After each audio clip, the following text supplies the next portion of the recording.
Okay.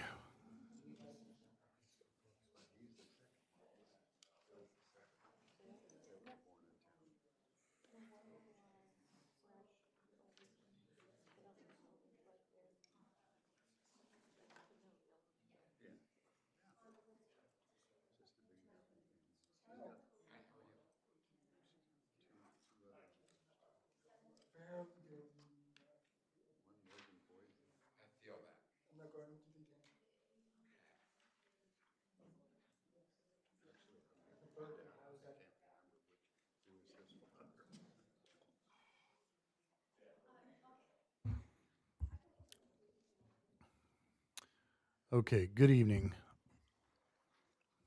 We're going to go ahead and get our council meeting going. We've already been here with a closed session meeting. I'm going to ask our city attorney to report back out on that, and then we'll move forward. Yes, thank you, Mr. Mayor. The city council met in closed session regarding one case of potential litigation. Information was provided to the council and no action was taken. And that's all I have to report. Thank you very much. We will start here with a regular session roll call and then the invocation and pledge of allegiance by Dr. Daly. Thank you, Mr. Mayor. Councilmember Spencer. Present. Councilmember Popescu. Here. Councilmember Rigsby. Here. Mayor Pro Tem Daly. Here. Mayor Duper. Present. We have a quorum. And may I just add, we had some issues with the voting, the touch screen for the voting. So if we have problems with our first vote, I will take roll call. Thank you. Okay, thank you. Mr. City Manager, do we have any items to be added or deleted? No, sir. All right. Madam Clerk, do we have any public participation requests? Are we going to do the invocation and pledge of Oh, I'm allegiance? sorry. I just went right through it like I thought it was already done. Wow. Yeah, sorry. Yeah.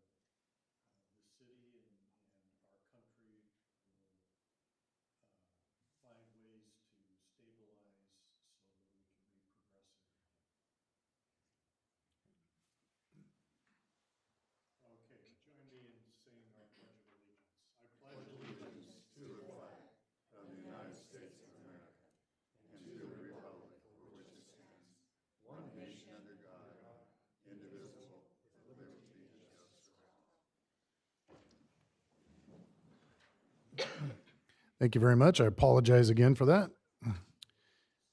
We are going to enter our public participation section where any member of the public may speak on a non-agendized item.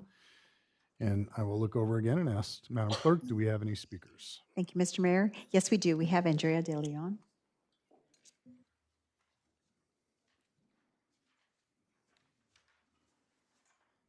Hello, Mayor and Council, City staff and City Manager. Just wanted to say that as we go into the holidays, we have a couple of events planned. I would love to make sure that those are on your calendar.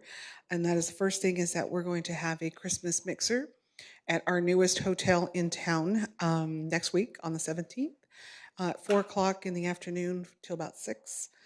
Just some light refreshments and good chat. But we've, as we have in the past, we've invited our neighbors from different chambers of commerce, so Highland and Grand Terrace, excuse me, will be joining us, so we're excited about that too. Also wanted to make sure that is on your calendar a very important city event, and that is the city community awards and the chamber installation dinner, which is set for Thursday, January 29th, and looking forward to that. And then if in between, if you're just dying to go to lunch, please come and have lunch with us. We would love for you to join us at one of our luncheons for the first Wednesday in January will be the 7th, and we will have the San Bernardino County Treasurer, what is he? Treasurer, tax collector, Ensign auditor, Mason. Ensign Mason. So please feel welcome. We would love to have you all participate. Thank you. By the way, while you're up, I want to Yes, sir. compliment you again on the AI conference. I thought it was spectacular, and the various people I interacted with, both during and following the meeting, everybody seemed to feel very good about it. So, well done. Thank you. Thank you made so us- much. We hope to charge to the next one, and we're already starting our conversation. So we'll start to report out to you on that too. Good. Thank you again. Thank you. Madam Clerk, do we have any other speakers? No, we don't. Okay. We're going to move along. Before we do that, I want to thank some folks here also for something that happened over this last weekend. And I want to thank Sonia Fabella especially for coming out, and then also our local Firefighters Association and Amy Jones from the Community Garden. They participated in something called the Sheriff's Gift of Love program. The Sheriff's Gift of Love program has been around 28 years now, and it provides Christmas to the children and women housed in local domestic violence shelters. And this last weekend, we had a party actually here in the city at a secret location, and they all did a phenomenal job helping make the kids just have a great Christmas and great day. Kind of highlighted with a few things. Obviously, we had some really cool fire stuff out there for the kids to climb around on and play on. A bunch of other displays, and then they flew in Santa Claus on a helicopter, and Santa Claus delivered presents to all those kids. It was pretty cool. So thank you guys very much. I want to recognize you guys. And I'm sure something will be coming formally from the Gift of Love folks, but it was pretty cool to watch all that. I appreciate that. The next thing is I'm going to actually take some prerogative and move something out of order, only because I've had several folks from the community ask me about this particular thing because it was placed last or next to last on the agenda, and that is item 7A, where we want to talk about the possibility of looking at increasing our general transaction and sales tax. Again, we had this discussion a little over a year ago, and the city manager has asked that we talk about it again. And several folks from the community asked that we talk about it first, so they're not waiting around till midnight when we bring it up. So with that being said, I'd like to consider 7A. Okay, thank you, Mr. Mayor. If you remember at the October City Council meeting, the mayor asked me to bring back and put on the agenda for the potential idea for putting an item on sale tax increase, which is also known as the transaction and use tax, TUT. Okay, so what instead of reading the staff report, I'm just going to go down to the bottom line, is that the city would like to, the staff would like to request to get permission from the city council to put on the ballot for the voter to vote on the 1 cent, additional 1 cent sale tax increase. And the reason for this is this last fiscal year, 24-25, later presentation will show that we have about $500,000 in surplus in compared to 2 years ago, we have 2 million, and this is down to $500,000. And you remember the past couple of city council, we have come back and asked the city council to take the money from reserve for additional spending. So at this point, we are looking at a deficit of about $1.2 million at the end of this fiscal year. And as you know, the cost of everything have been going up and up. And I think the only way that we can sustain this is to have additional revenue. And one way we can do it is increase the sale tax. Now, what is mean by 1% sale tax increase? We did the calculation, and we are looking at with 1 cent sale tax increase would generate approximately $6.4 million in additional revenue. And further in the report, we compare ourselves to our neighbor city. For example, right now, city of city of Ontario, Colton, Redland, San Bernardino, Riverside, Chino, Yucaipa, Fontana, and Moreno Valley, they have a sales tax of 8.75%. The Montclair, city of Montclair is 9%. The city of Highland, Grand Terrace, Rialto, Rancho Cucamonga, Calamasa still have the same sales tax as ours, which is 7.75%. So tonight, I would like to get the direction from you all, that if we get 4 out of 5 vote from you to let the staff to put this item for June 2026 ballot, and then let the voter vote on it. And that's in my report. All right, just a couple of clarification questions for anybody who's watching and listening. So this is not the city council voting on a tax. It's a vote to put this on the ballot and let the residents decide, correct? And for this type of if it were to pass, what percentage does it require from the residents to pass? It's 50 plus 1. So half 50% plus 1. half of Yes. the voters would have to vote for it. Yes. Okay.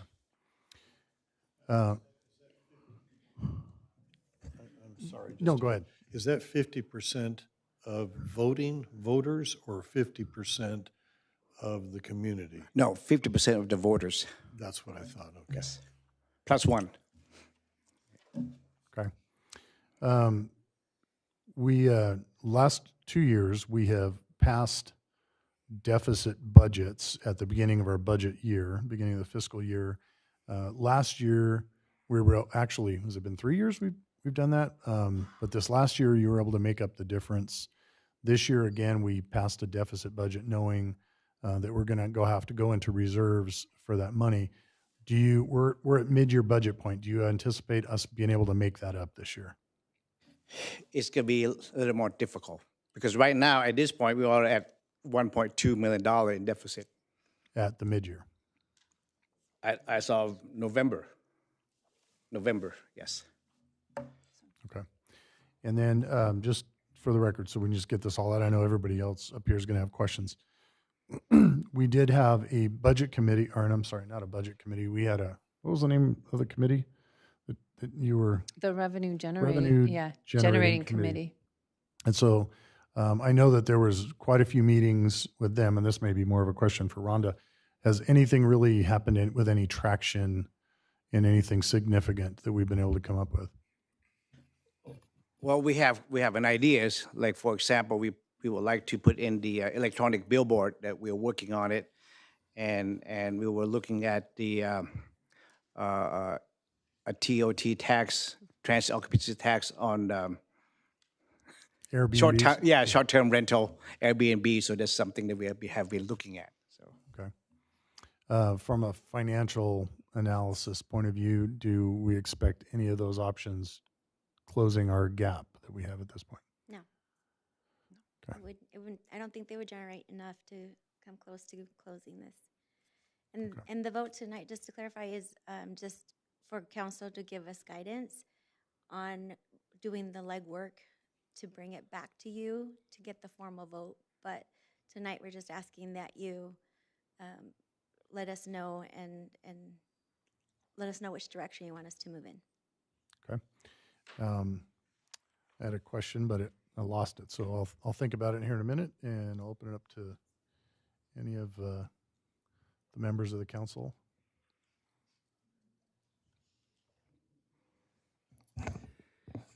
Okay, I'm trying to follow the logic of this. You presented that last year we had a $500,000 surplus, and this year we anticipated a $500,000 deficit turned into a surplus.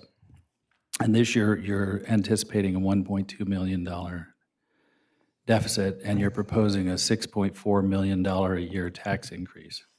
That sounds like 5 times the deficit. again, it's the same legwork if you go for 0.5% or 1%. It's up to the city council direction. You want to go 0.5%, which is 3 million, or 1%.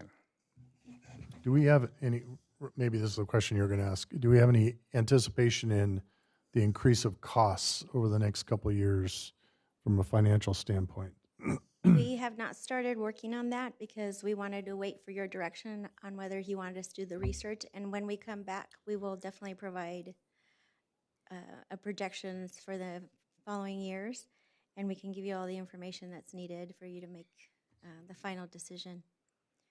But just, and then also to clarify the shortfall, when the budget was approved, it was approved with a $458,000 deficit. And then throughout this fiscal year, starting in July through November, supplemental appropriations were approved of $730,800. And that's why at this point, without doing the budget review, the mid-year budget review, we're at 1.2 million deficit so far. I think that underestimates it, because Jarb, the budget has been balanced on the back of people, right? So, for example, when I first saw the budget, there was 7 vacancies, and your name was over 7 vacancies. So and I think when we tallied the total cost of all of those empty positions that we've been stripping, and many of those positions were like management, right? So I think when we tallied the total cost of that, it was over $1 million. It was like 1.3 million. So when we say it's a $458,000 deficit, it's actually underestimating the true deficit of what we're experiencing. We've just been stripping the positions to try to balance the budget, which eventually you end up breaking the backs of the people that you balance the budget on. Can you answer that, or Well, did we balance it by not filling positions? For a long time. Kind of. Again, my job as a city manager is to balance the budget. And we've done this before. If you remember 14 years ago, we started out with furloughs. And then for the following year, we eliminated 25% of our workforce just so that we can balance the budget. But that's part of doing business. So, Jarb, how many positions was your name over? Truth be told, how many positions? right, 5. He loves it. So what does that mean in terms of services for our community? Is there a way to translate that so people understand where we're at? You often tell us that we don't have people to do much more than we can barely do right now. And so I guess the question I have, and what I think the residents of this city have to consider, is, are they willing to allow us to cut services and cut positions and do with less parks and less public safety and all that stuff when we get to that point? Is that the message we are giving to the voters? Yes, because I've been through this. And the thing is, the hard part is I live here in town. And so when we don't maintain the landscaping, guess what? They call me. Hey, Jarb, we need to improve the landscaping. Hey, Jarb, we need to replace the light bulb. Hey, Jarb, we need to maintain the restroom. And so there's a lot of requests, but it takes the manpower to do all those tasks. And when we don't have enough staff, then we end up, it takes longer to complete those tasks. Now, keep in mind, I can't say more about my public works staff and the finance staff and every department. They have been working a lot and doing a great job at trying to maintain what we have with the amount of staff that we have. So they have been doing a good job. Could I just ask a clarification question? This isn't a substantive one. I'm trying to understand the $1.2 million deficit. Is that what the projected budget deficit at the end of the year, or that's what we've run up just since July 1st to now? Since July 1st. For example, I'm going to get in trouble. For example, at the last city council meeting, we amended the sheriff contract by increasing by $467,000. See, so therefore, we start off with $458,000 deficit. You add almost $500,000. That's $950,000 right there. So. And Jarb, does that include the missing positions? that we haven't filled? That doesn't, No, that no. 958,000 does not include any of the empty. Yeah, And that's just through half the year. correct. I think Jarb misunderstood your question, Ron. It's projected for the end of the year. No, that was my question, is that from July through November, or is that projected? From Half a year. July to November. That's my question. It's That's a our half a current- year. July to current- November. Our current deficit. Okay, Sonia, break the tie. It's projected for the fiscal year in total so far, but we have not done the mid-year budget review, so that could potentially increase again once we do the mid-year budget review. So we it's the started end of the year. we started the year with the 458,000 deficit, but then as time has passed from July to November, council has approved supplemental appropriations that come out of the reserves. And so the 458,000 deficit has now increased to 1.2 million. So we've outpaced what you initially were projecting. We've accelerated in the last 5 months. Yes. Okay. One of them we knew was going to happen, which is the sheriff's contract. But we couldn't pass a sheriff's contract. We didn't know what the rates were, so we waited. Now, still nobody's explained how this has ballooned to 6.4 million. So the 6.4 million was an estimate that HDL, our consultant, provided to us. I did do a calculation. If the 6.4 is for 1%, and that's the annual amount. If we want to do 0.75, it's 4.8 million. If we want to do 0.5, it's 3.2 million. Or if we want to do 0.25%, that's 1.6 million. I'd also like to add that we do have a fire station that is complete, but we don't have positions to fund it. I mean, we don't have the funding to add positions to staff it. And so there's also additional costs that are needed for that, and that's the reason we don't really have the numbers for you yet. But we will definitely come up with those if you approve us to move forward. Are you projecting that would be 4.8 additional million? I year? don't recall the numbers, but maybe Chief can help us with a It's very rough estimate. It's valuable information, but I feel like we're mixing apples and oranges on that too, because I know about the new fire station and so forth, but we've never made a decision that I can recall that whether we're going to have 2 fire stations or 3 fire stations. Correct. So I want to be careful of that directing whatever decision we make about increased revenue. I've got a couple of other questions, but I want other people to be able to comment. One of the things, have you guys seen this is the CaliforniaCityFinance.com, and they showed basically what was on the ballots in 2024.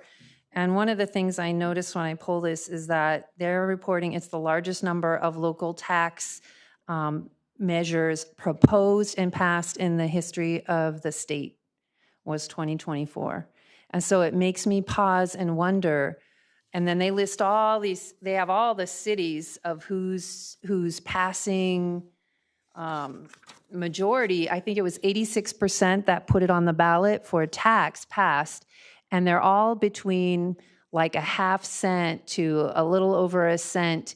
And these cities are, you know, some of them are bringing in like 20 million. Like, I don't know where Hayward is, Alameda, but yeah, 20 million, 12 million. And these are just with, that one is just with a half a cent, and they're bringing in this money. And when I look through this list and I begin looking like pass, all of these cities, it makes me wonder, are we missing the trail, right? Is the wagons taking off without us and we're late to the trail? With the history of the passing of this many taxes in just this past year, it makes me worried that we're going to be late and we're not going to be able to pass what we need to pass to be able to function how we want to function. This is kind of where I'm at with this, and we talked about this a year ago, so I don't think it's any surprises. My concern is we don't know what next year or the year after that or the year after that are going to look like. And this isn't just about trying to close a budget deficit. It's about trying to be proactive when I feel like we've just have not gotten any traction to do that. And the other thing that I feel very strongly about here is that this is not something that the city council should ultimately dissuade or persuade on. And what we should do is give it to our residents and allow them to vote on it. I've said that from the beginning, and that's what my position is. And the concern I have is I have talked to so many people all over the city, not just in our district. And we even know that when we hired the consultant a little over a year ago, there was an 80% favorability from our electorate that they wanted to increase our sales tax by 1% so that they could ensure we kept the same services, if not better than what we already have. That was the polling. There was nothing funny about it. There was no funny business. It was, hey, this is the world, and the world is becoming more and more expensive. And people in this city have said repeatedly, and my neighbors tell me all the time, I am willing to absorb a couple $100 a year because I want to continue to live in a very safe, beautiful community. And things like our medians and our parks are a very big deal to the people that live here. And the people that live here want a certain community aesthetic. So, I mean, that's the bare minimum. And we're talking about that stuff goes away right off the bat.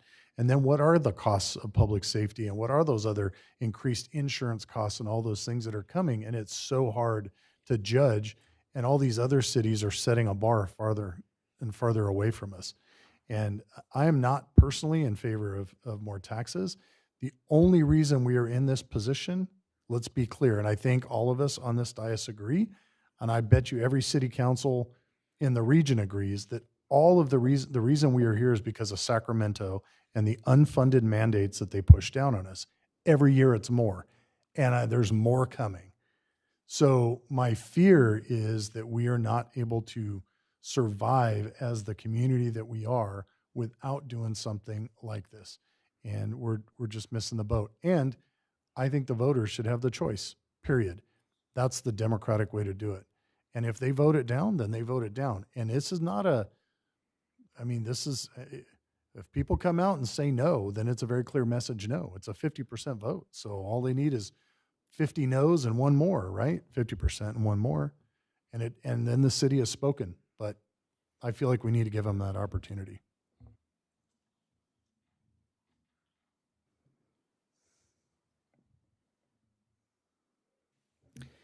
I think the political buzzword of the year is affordability. And everybody says, well, the prices of everything are going up. Well, they're going up for the taxpayers too. And when their prices go up, our revenue actually goes up already. So we're on the beneficial side of the inflationary spiral because we tax transactions that occur at a higher price, so we get more revenue. So we tend not to be as hurt by inflationary issues as consumers. So I'd like to go to the voters and say, yeah, you're concerned about affordability, and you have to double down on your economy. And I'd like to tell them that the government's doing the same thing. And to me, the argument that, well, it's just as easy to overtax everybody as it is to tax them correctly, well, that doesn't make a very good argument. So if you go to the people and you tell them the full truth, we could have taxed you 0.25%, but it was just as easy to just club you over the head with 4 times that much tax. So please vote for it. When I look at this list of who got what in November of 2024, I can't help but notice Apple Valley at 1 cent, they got 9 million, San Bernardino County. Yucaipa, 1 cent, 6 million. Fontana, 1 cent, 46 million. When I start looking at the list, it makes me realize that I don't think that they're overtaxing. I think they're just adjusting and they're putting it forward to the people and saying, you know what, this is what it's costing now Do you guys want to vote to approve to fund these things that we need to run a city? So when I look at this list, 86% pass rate for all that was put on there. I don't think that many cities, the consumers are, rioting against being, put forward a sales tax. I say we put forward and see what they say, because ultimately we serve at the will of the people. And when I look at the will of this people on this list, 86% of them, large thousands and thousands of people are saying, we support it and we understand. I had a conversation with a resident over the weekend, actually. It doesn't matter where, but not in my district. And this gentleman's a longtime resident here, 40 years here in the city. And we talked about this, and he told me, he goes, I'm very specifically not in favor of more taxes because I'm just tired of living in the most expensive state around. And he's a retiree. He said, however, I do not want to see our city get to a place where we're becoming like a San Bernardino, is what his quote was. And he told me very specifically he would like to see this put on the ballot and would like to see where the city is at, but he would most likely vote for it. And he said he would hold his nose while he was doing it, but he felt like that was the direction that we had to go.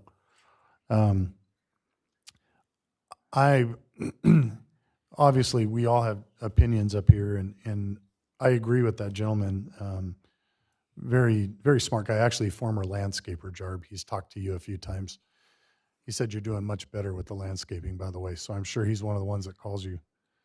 Yeah, he actually said that. So, yeah, I don't know. I understand what Dr. Rigsby is saying, and that makes sense to me. There's logic in that. So I guess I would ask then, where's the medium? Where do we find consensus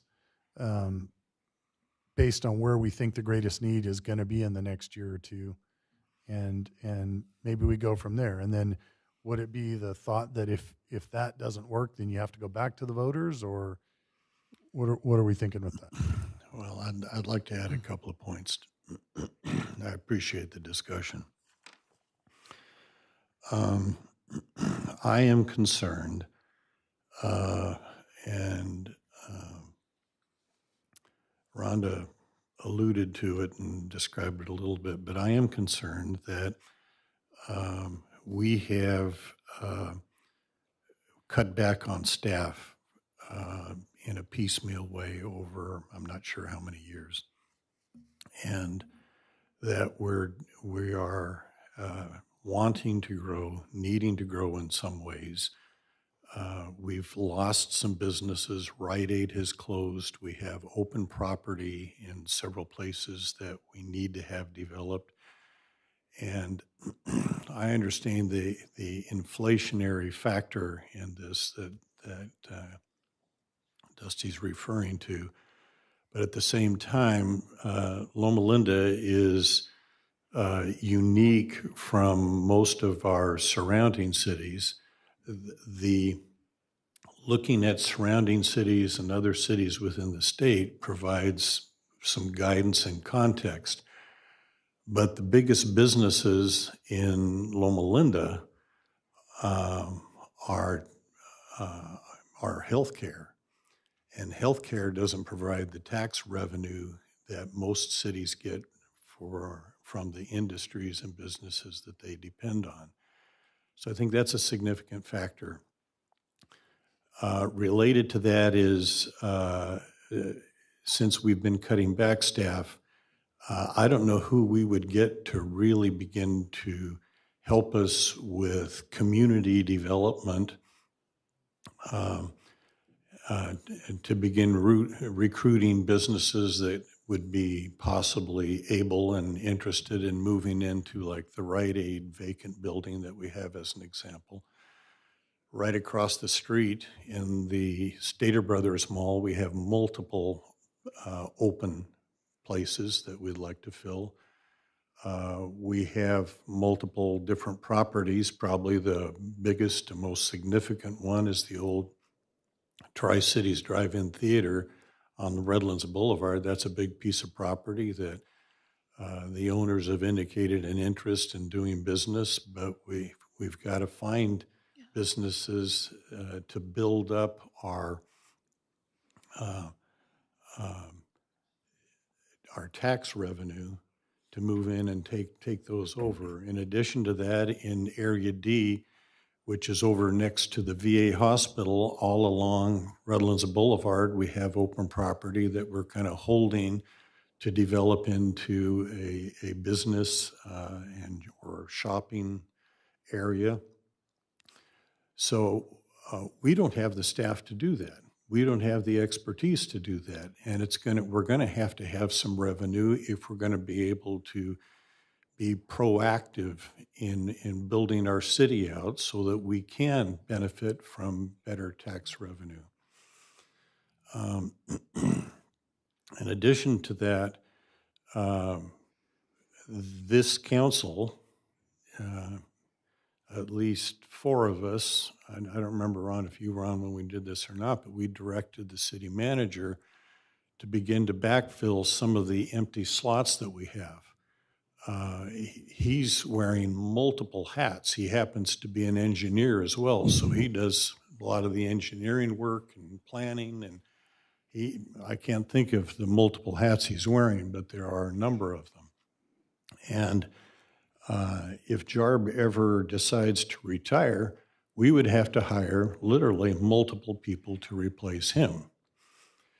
And so from my perspective, I appreciate the context of what other cities are doing, but we've got to look at Loma Linda. And at Loma Linda, we have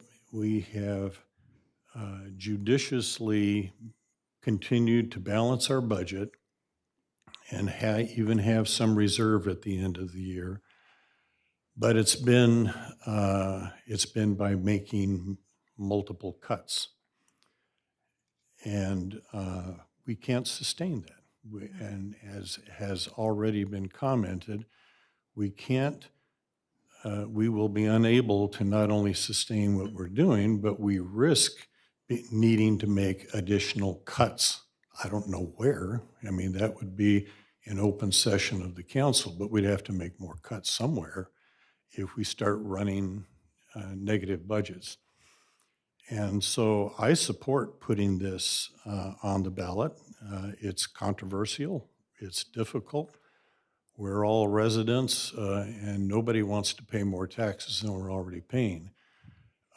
But I also feel that it's important from my perspective that we be proactive and not wait until we have another crisis, budgetary crisis. So with that said, I will make a motion that we put a 1 cent sales tax on the ballot. And one of the things I want to add when I'm And looking we need a second before we can have more discussion, I think. okay, do we? Well, I actually want to also open Well, we it can die up to the for lack, public because I saw some people turning in some speaker slips. So we do have a motion. We can either move with the motion now or we can open it up to public comment. Public comment? Yeah, I agree. Okay, Madam Clerk, how many speakers do you have so far? We have 1 speaker, and that's Amy.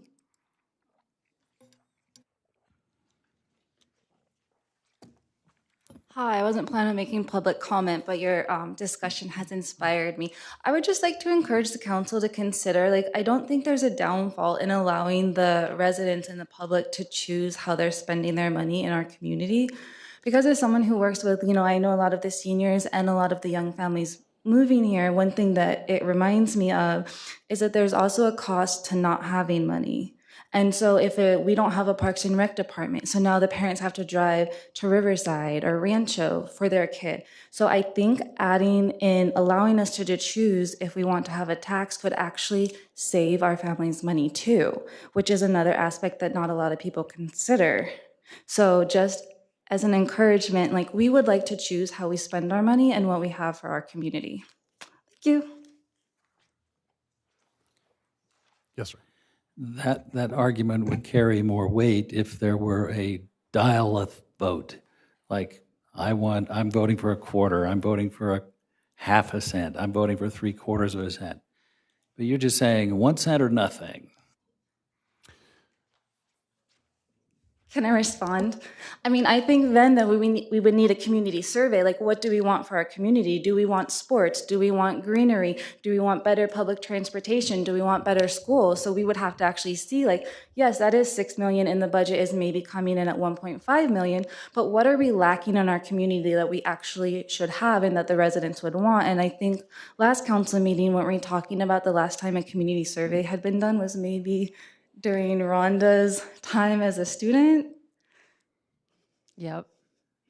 That was, So, I mean, do we know as a council, like, what our residents want for our community? Well, in this particular aspect, we did survey the community. We hired a consultant that did a survey in all the different council districts and pretty comprehensive, professional, and then we got all the results presented to us. And there was an 80% favorability that folks in this community wanted that. And that was on a 1 cent sales tax. yeah. The other thing that, and this isn't necessarily for you, Amy, but just to throw out there in dialogue with some other council folks from other cities who have gone through this. And again, I don't think there's anybody that thinks this is like the best thing that we should be doing. I think people look at it like this is California and this is where we're at.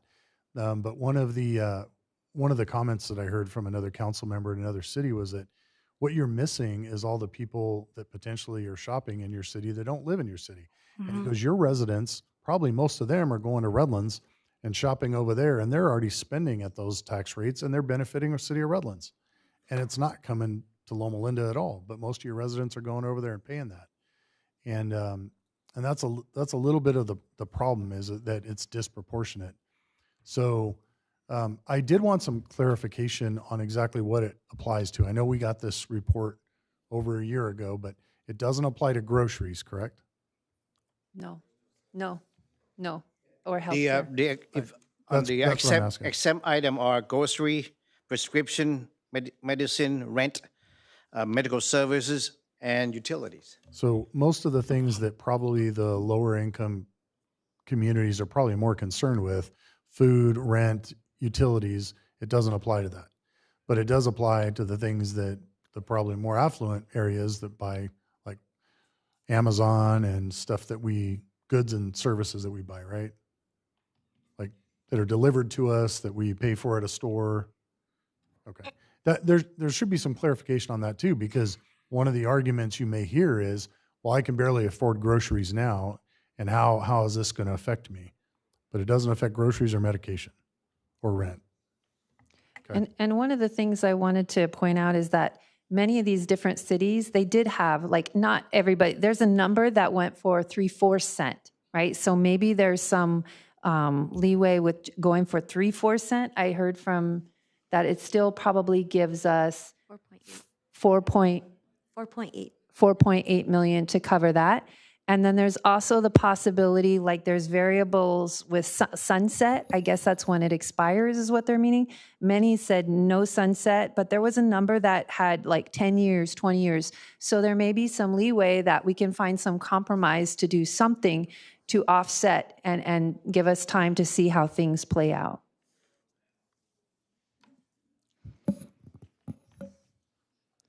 I'd like to make a public comment on this issue. I am in support of moving forward and adding a sales tax. I don't think one has been added in a while, and I think it's about due time. I think the community is aware of the situation. People understand our state. People understand what's going on in our country. People choose to live here. I decided to live here not only because of the healthcare industry, but also because this is a blue zone.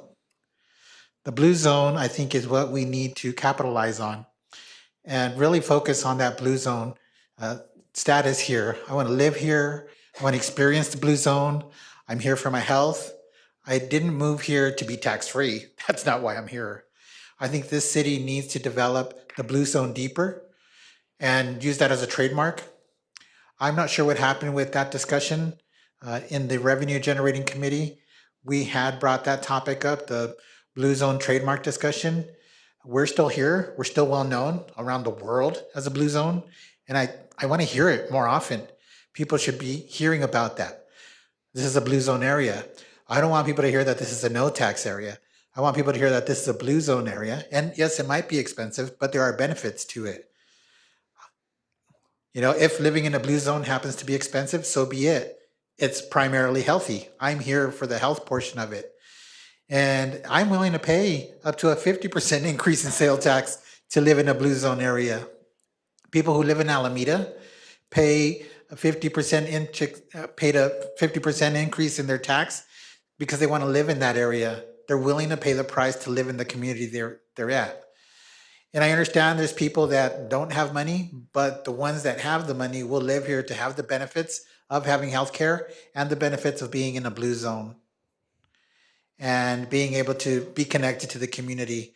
I don't think, again, people move here because of the tax, and I don't think people are going to freak out because of a 1 cent sales tax. I think we should do that. We should fund the city. The Bay Area had a 2.0 increase, and also because they have a blue zone in that area as well. I think people will want to be here for the blue zone area. Let's do it. Let's do it for healthcare, and let's build the city. Thank you, Kevin. I can tell you that I've heard, and this has been part of the discussion with blue zone stuff, is that there are folks, because of our blue zone history, that are opposed to us bringing in certain industry and certain businesses, and would rather keep what they consider more of a quiet, healthy blue zone as opposed to bringing in restaurants, for example. And we have made some what's the word I'm looking for? Some decisions here recently, the last couple of years, trying to encourage more business to try to fix this revenue problem we have. And I've actually heard from people even on our planning commission that are like, I would rather pay, an increased sales tax than actually bring in more business because that's what I want in the community. But again, that all goes back to what the voters want, right? And just so we're clear, so we don't keep repeating that in here, it has nothing to do with us as a council approving or disapproving a sales tax. That has to come from the voters. The question is whether or not this council will allow the voters to do that. All right. Any other comments from the public? All right, bring it back. Yes, sir. I'd like to congratulate Amy for being the first person who actually answered my question about the $6.4 million. She basically said, we're going to blow a lot of money on a lot of projects, some of them good, some of them questionable, some of them are bad, but we're going to spend more money on more stuff. We're going to be a bigger city, you're going to do a lot more stuff.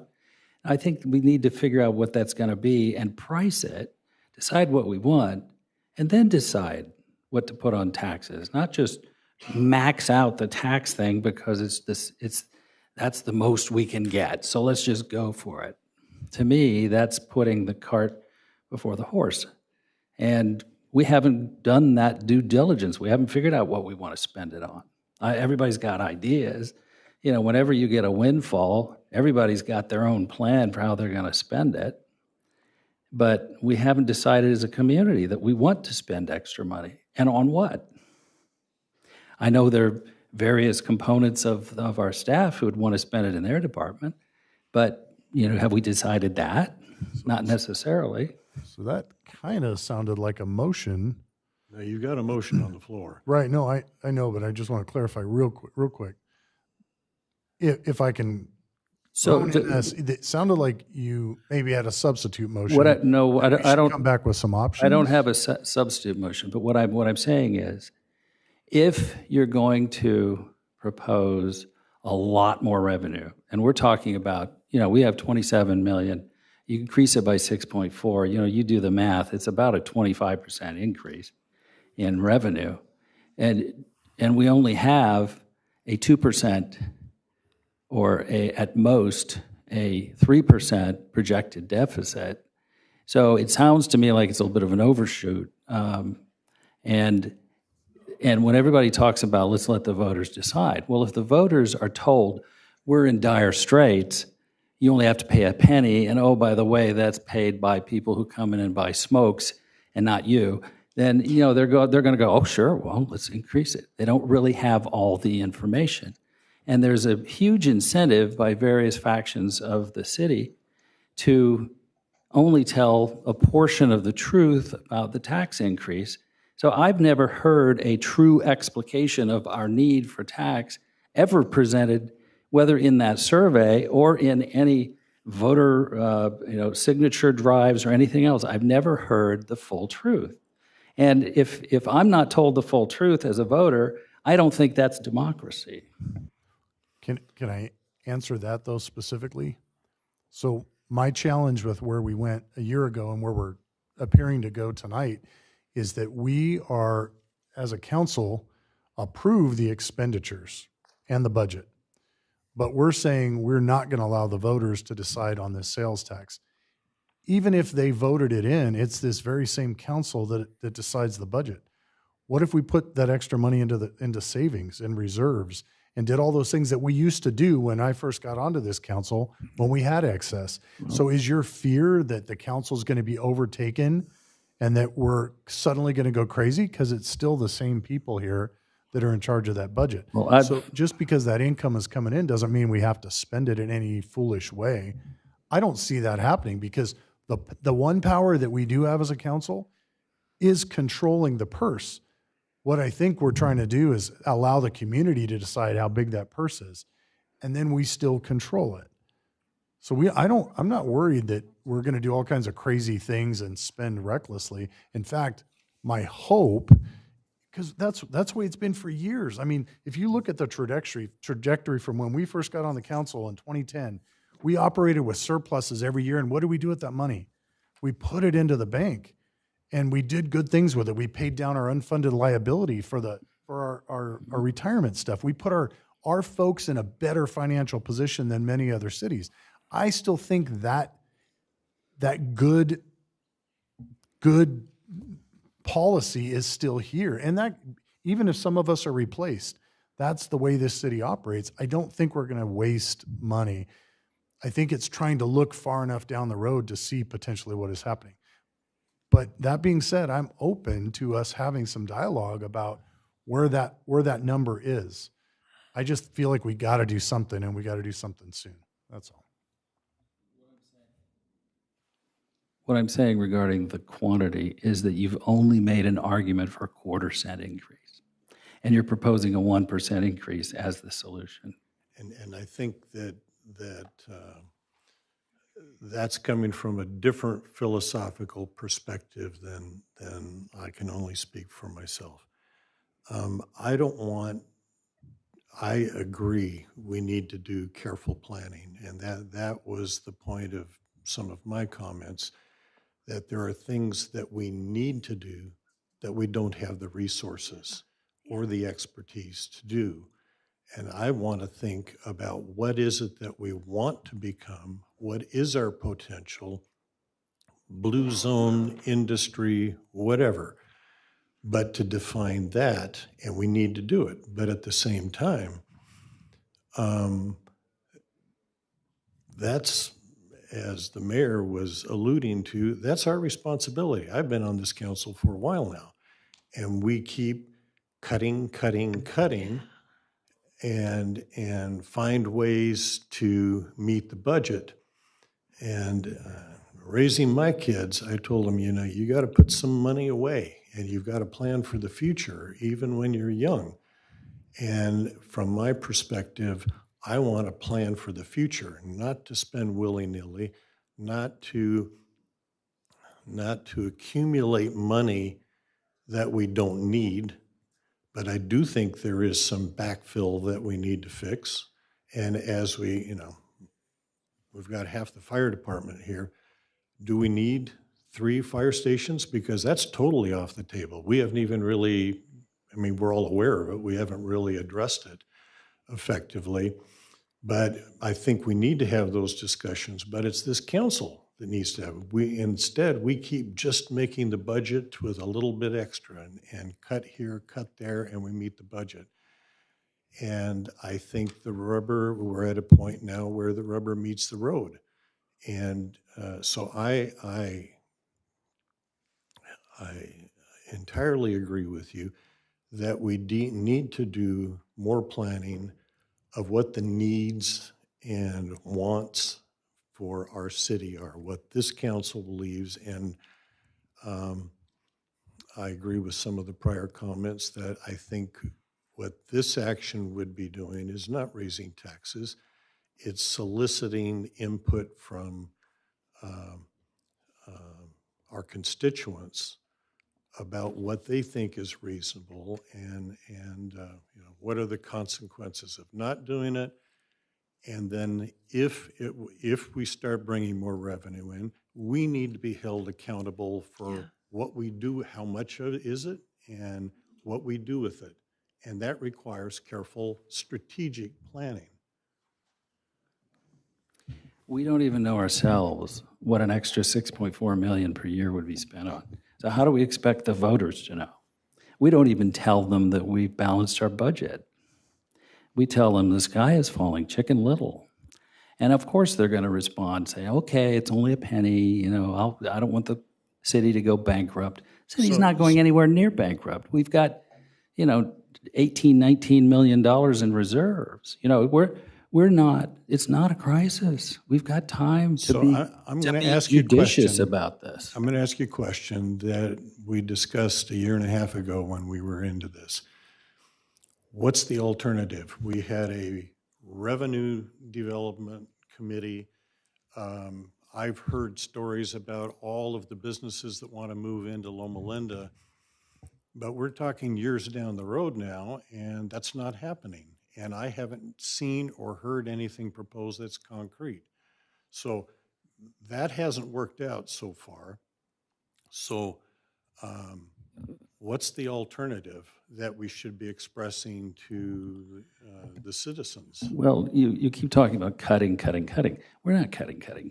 What we're doing is we're continuing the status quo. It's not cutting. So if we propose let's say $1 million budget deficit, which is spending beyond what we've spent in the past, and then Jarb, being the cheapskate that he is, says, no, I'm not going to spend it, and he's going to cut back to what we spent last year. So it's not, if you call it cutting, you're basically saying you're adding and then subtracting the same amount, adding and subtracting the same amount. That's not the same as cutting. It's just avoiding increasing.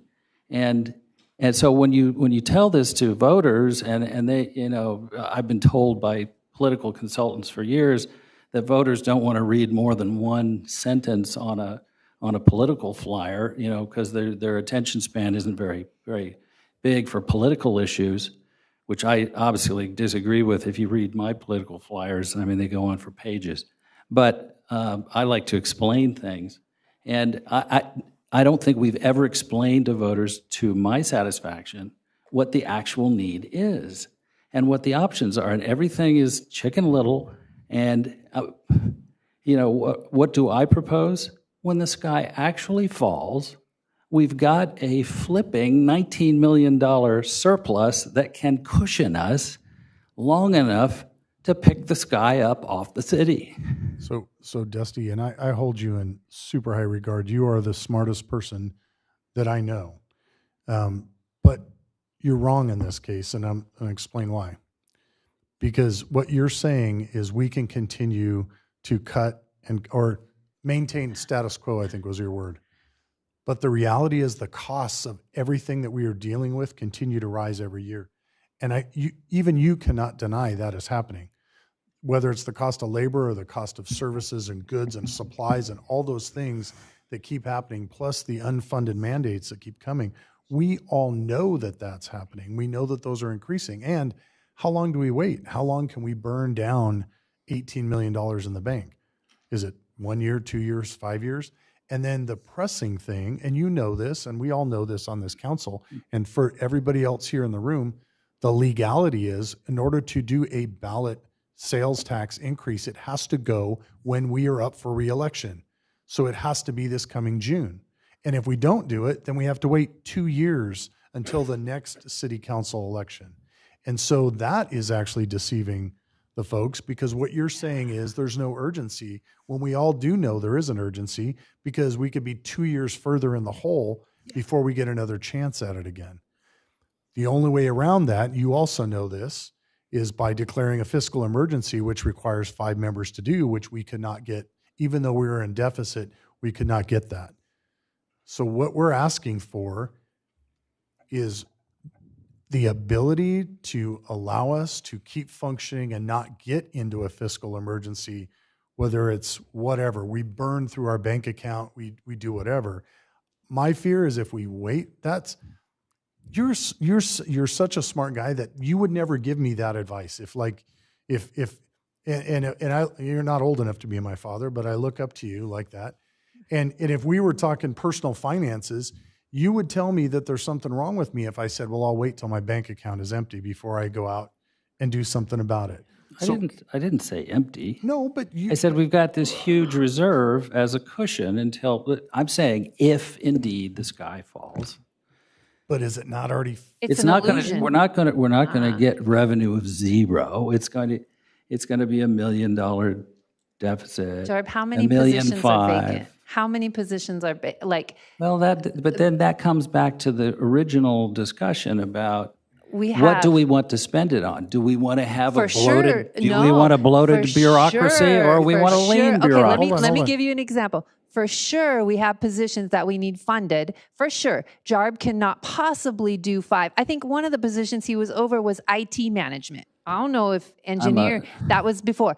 And by the way, we have such a deficit. Over the weekend, I got a call on my cell phone. Oh, there's an injured goose at a school. So I thought, do we have even on call? Who do we even have? We don't even have anybody. So I was prepared to go and get a goose until I went to the fire station. They told me the goose have razor teeth. What are you doing? And I was like, we have no money. We have no budget to even help to get whatever we need done. So I think when you have council members that are willing, that are going to step up and do things because there is not even a person to do it, it becomes a crisis. It's not okay. That goose better cost $4.8 million.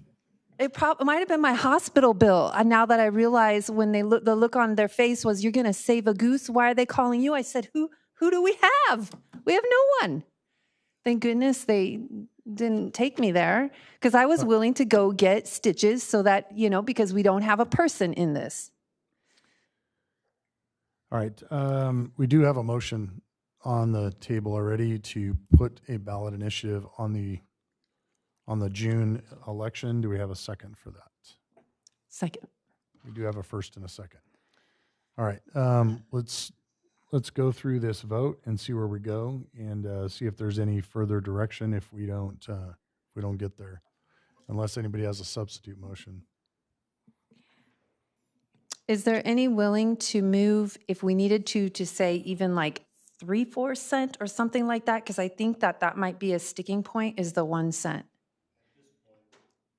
Just, okay.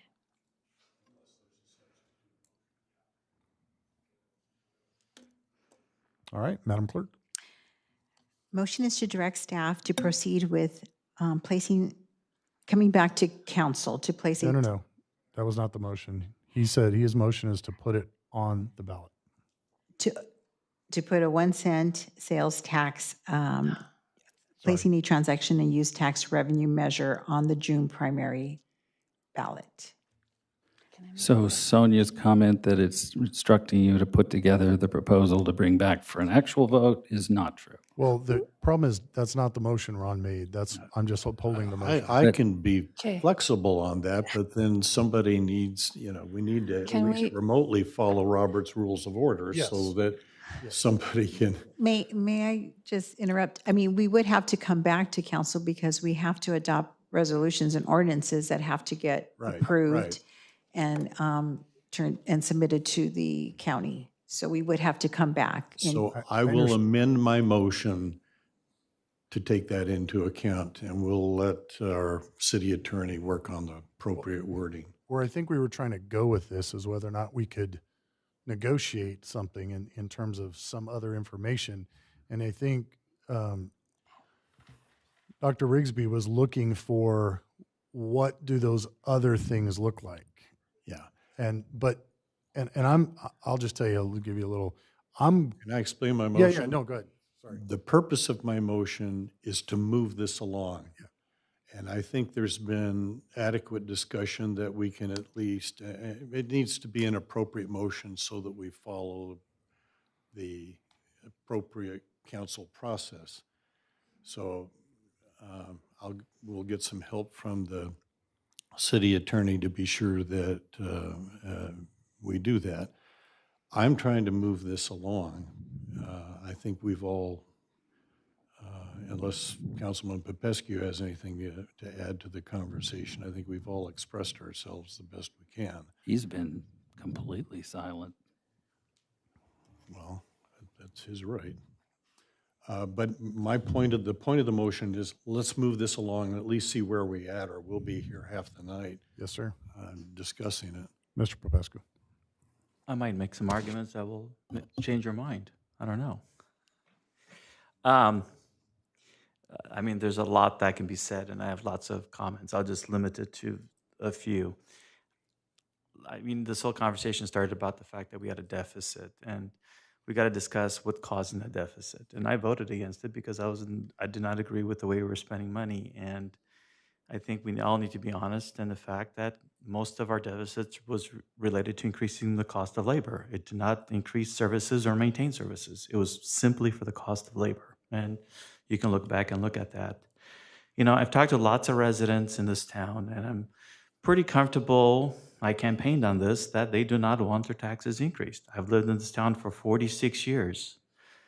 I think I know my residents. They're fairly comfortable with how we spend our money. They're not saying, I want you to tax me more so you can spend more. I truly believe that this tax increase would financially hurt the residents, many businesses, and our biggest employer, Loma Linda. I mean, they've even stated on the record, it's going to cost them millions of dollars. I don't think that's good for us. It's going to hurt us. They're already hurting. There's layoffs happening all the time at the university. So I don't want to see that by suddenly making sure they have even less money because we're going to tax them more. I hear lots of comments about how we're not really voting for the tax increase. We're just wanting the residents to make a decision. But yet every single argument that I've heard tonight is in favor of seeing it pass. It's all about how we have deficits and we have issues and everybody's doing it. And there's approval ratings of 80%. Everybody wants it. So it's not, as far as I'm concerned, anyone who wants this thing to pass will put it on the ballot because that's why they were discussing this. Otherwise, we wouldn't even have this discussion. I don't believe that we should balance the budget on the backs of our residents and our businesses. And I truly believe that I'm here representing their interest.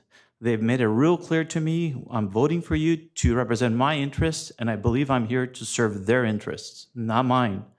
And when the time comes, and if this thing ends up being on the ballot, I've stated over and over again, I will fight with every ounce of my energy to make sure this thing does not pass, because I believe this city is unique, and it's unique in many characteristics. Increasing taxes is not one of those characteristics.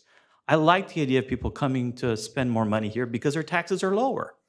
Sure, we might give up on some money because they're spending it in Redland someplace else. That's fine.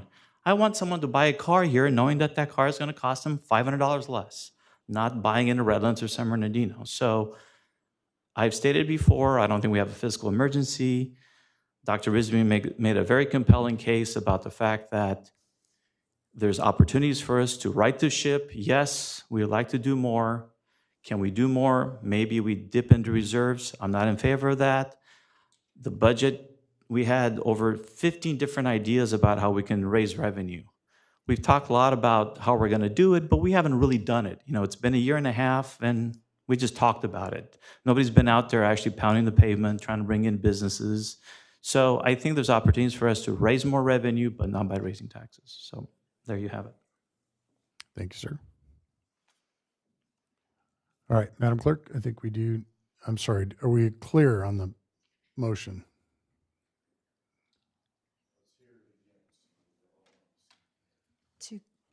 So motion is to direct staff to proceed with a 1 cent transaction and use tax revenue measure on the upcoming June 2nd primary election ballot. So this would come back in January. Can we have lead? Can I comment on one thing? I want to make sure that you understand this had to be 4 out of 5 votes, okay? Not majority. I will take your vote. Please vote.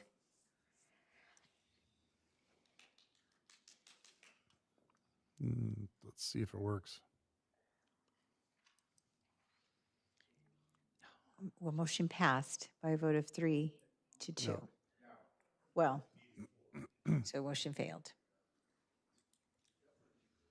Can we make another motion? What do you- Can we work on the amount? Like instead of a 1%, like have a little bit of flexibility and the staff even come back with a justification for what the final number would be? Can we do like they'll come back, can we go and do it, a ballot measure where it would be between a 0.5 cent to 3/4 cent or something like where we have a range? I think that's what we were hoping that the dialogue would produce, but we don't need to waste time if that's not going to work. What are your thoughts? I mean, you're more than welcome to bring it back multiple times, so we can discuss it again at the next meeting, In fact, I welcome that. I'm not sure it's going to change the vote, but maybe you can get Dusty to agree with something else, but, I mean, it doesn't have to be tonight, but it's up to you. I want to say something. The challenge that I have is, if you look in the staff report, it's a timeline. Yeah. Okay, I'm afraid that if we keep coming back, we're not going to meet the timeline to put this item on the ballot. So the reason I bring this item tonight, that now I hear from you, I heard you what you want to do, and I said, yes, I get my direction, and let's move on. So. Okay. Can we make a motion to have it where it is either a 0.5 cent or 3/4 cents, a range in there, come back with the justification for why and present to council? Can we make that or I think no? you could ask the city manager to bring something back. Like Ovi said, he has no problem with us bringing it back to the next agenda. The problem is We're running out of time. we're running out of time. So maybe Can- by next agenda, there might be some information that is able to change. Can we make a motion, though, can I make a motion that we look to put either a 0.5 cent or up to a range between a 0.5 cent to 3/4 cent, depending on what you recommend and what you come back with? Can we do that? And I'm looking at Dr. Rigsby. Well, Okay. But I want a little guidance from the attorney here. I mean, Looked like can she we was- make multiple Can we make directions? Can we make multiple motions for multiple items? I can make a range. Yes, You you can. can continue to make motions, sure. Can I make a motion that then the city manager go and assess basically where exactly the money would be spent if we had, what is that, 0.5, like a 50 cent to 3/4 cent tax put on the ballot? Can I comment on that? Yes, sir. I don't think the city manager wants to set the direction of the city. I think he wants to carry out our direction. Yeah, what I think the original intent was to go and do some information research and bring something back. And that's why I wanted clarification on the motion we made, because the motion we made kind of went around that. But again, because I think we all kind of have an understanding where we're at. So you're asking for a motion to basically have him bring back more information and do some of that research?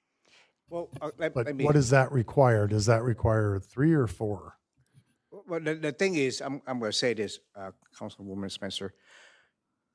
like you mentioned, we need to do some sort of community survey to Yeah. it's to see what the community want, and then from there I can come up with, like we talked about at the last meeting, splash pad. It would cost $1 million to build and about $500,000 to maintain. Well, at least that I have numbers. I have a task.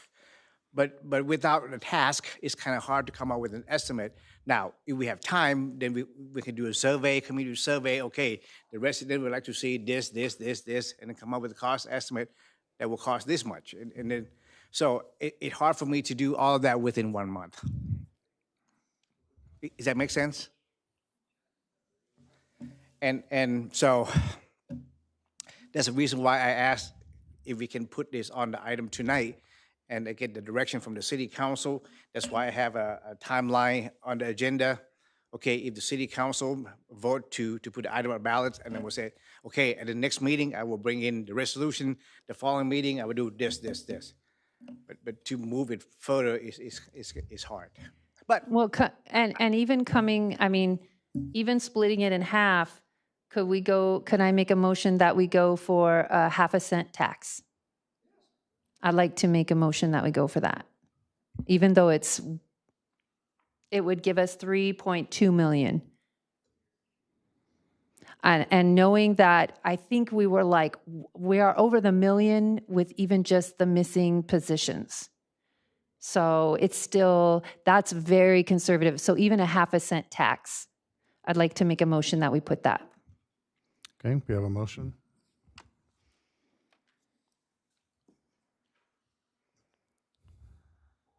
I'll second.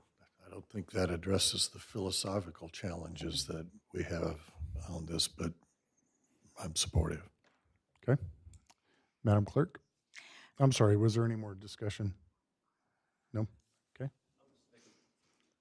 Just make a general comment, because we talk about how we're going to spend the money. The challenge is, no matter whether it's 1/4 cent, 1/2 cent, or 1 cent, we can all talk about how we're going to spend the money and how certain people want this and that. But the reality is that this increase goes into a perpetuity until it gets changed by the voters, which means that the council here is going to change in the next 2 to 4 years, which means the priorities are going to change. So you can't guarantee that just because you have a sales tax increase, you're going to get all the wish list of all the items you want. So just kind of keep that in mind. But that's just a general argument about how money's going to be spent. Okay, Madam Clerk? Thank you. Motion is to direct staff to proceed with a 1/2 cent transaction and use tax revenue measure on the upcoming June 2nd primary election ballot. I will take your vote, please.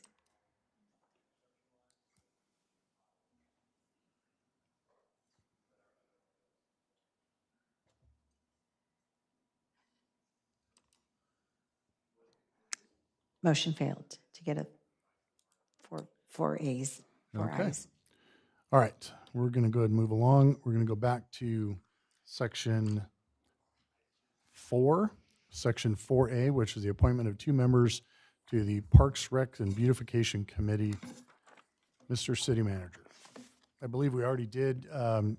My thought process on this is, I'll have to give Ron a minute to get back, that we had already had packets and done some due diligence on our research, and so I'll open it to the floor as to any nominations or any further questions you might have. Yes, since the last city council meeting, we have 2 vacant positions, of which we have 4 applications that you can select from. So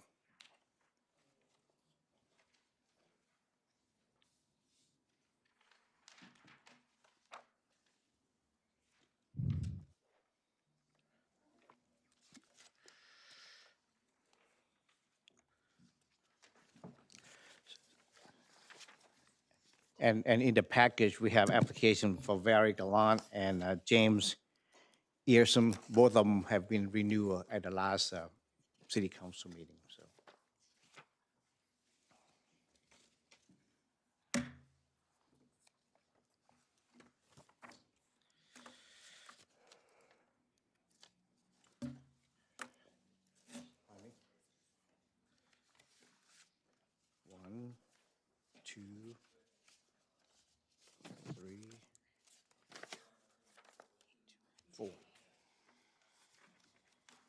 Cynthia Val is already approved. And James is already approved. The incumbent.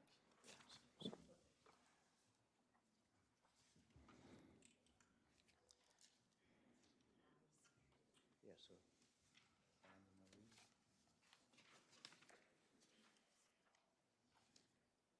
Deanna, Chris, and Cynthia.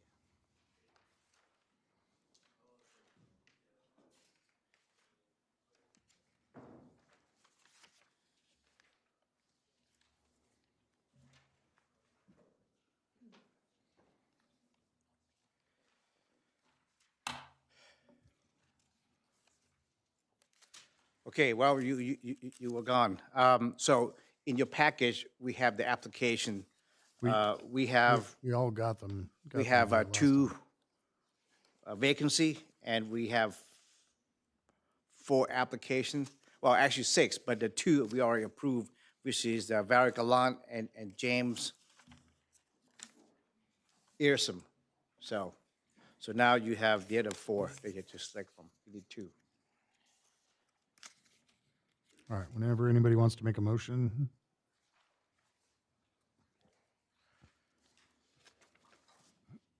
For the people.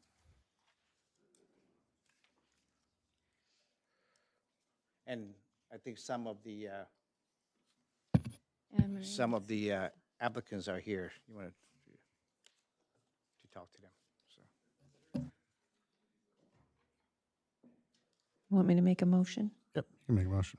Motion for, I think it was Anne Marie and Cynthia. I'll second that. Okay, we have a first and a second. Any other discussion? Seeing none, Madam Clerk? Motion is to appoint Anne Marie Vixie. Sorry, I didn't have her name here. And Cynthia Galvin to the Parks, Recreation, and Beautification Committee to a 4-year term. I will take your vote, please.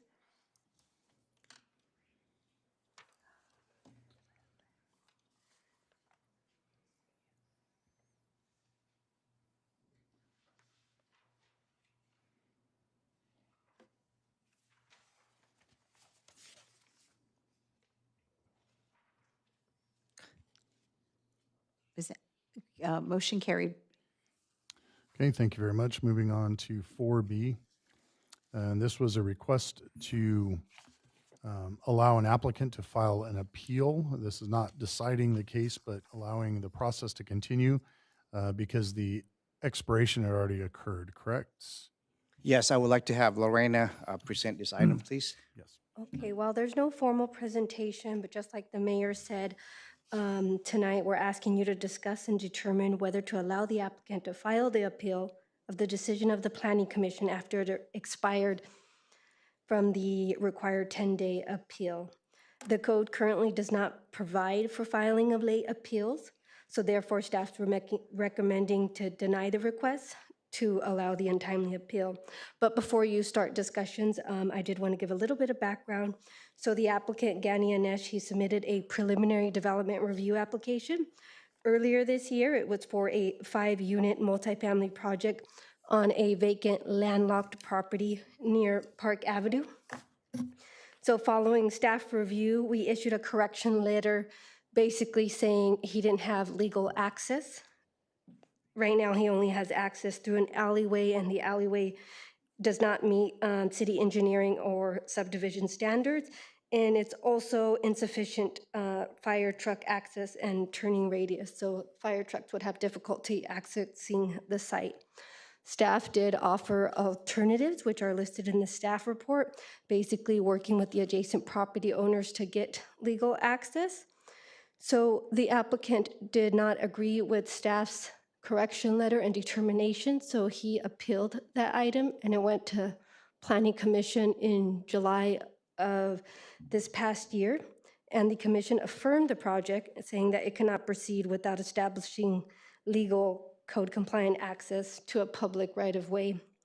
So the applicant at that time had 10 days to file an appeal to City Council, which he did not. So at this time, he is asking that we grant his request for this untimely appeal. So there's two things you guys can do. You could either uphold the requirements of the municipal code, or you can grant the applicant's request. Just to be clear, though, we're not trying the merits of the case, so we don't even That is need correct. to know So the background, which we will get next time. This is just to whether or not we want to allow that appeal process. that is correct. Okay? So I guess some things too that I put in the staff report that you should consider as you make your determination. This could potentially set a precedent for encouraging applicants to dismiss the established timelines of the code in the future. I'm sure we may actually hear from the applicant who may want to explain why that time period elapsed, and maybe that weighs in on the consideration of the council. I'm assuming the applicant is here. And do you want to explain, sir, what the issue was with the timeline? Don't discuss the merits of the case, just with that appeal process.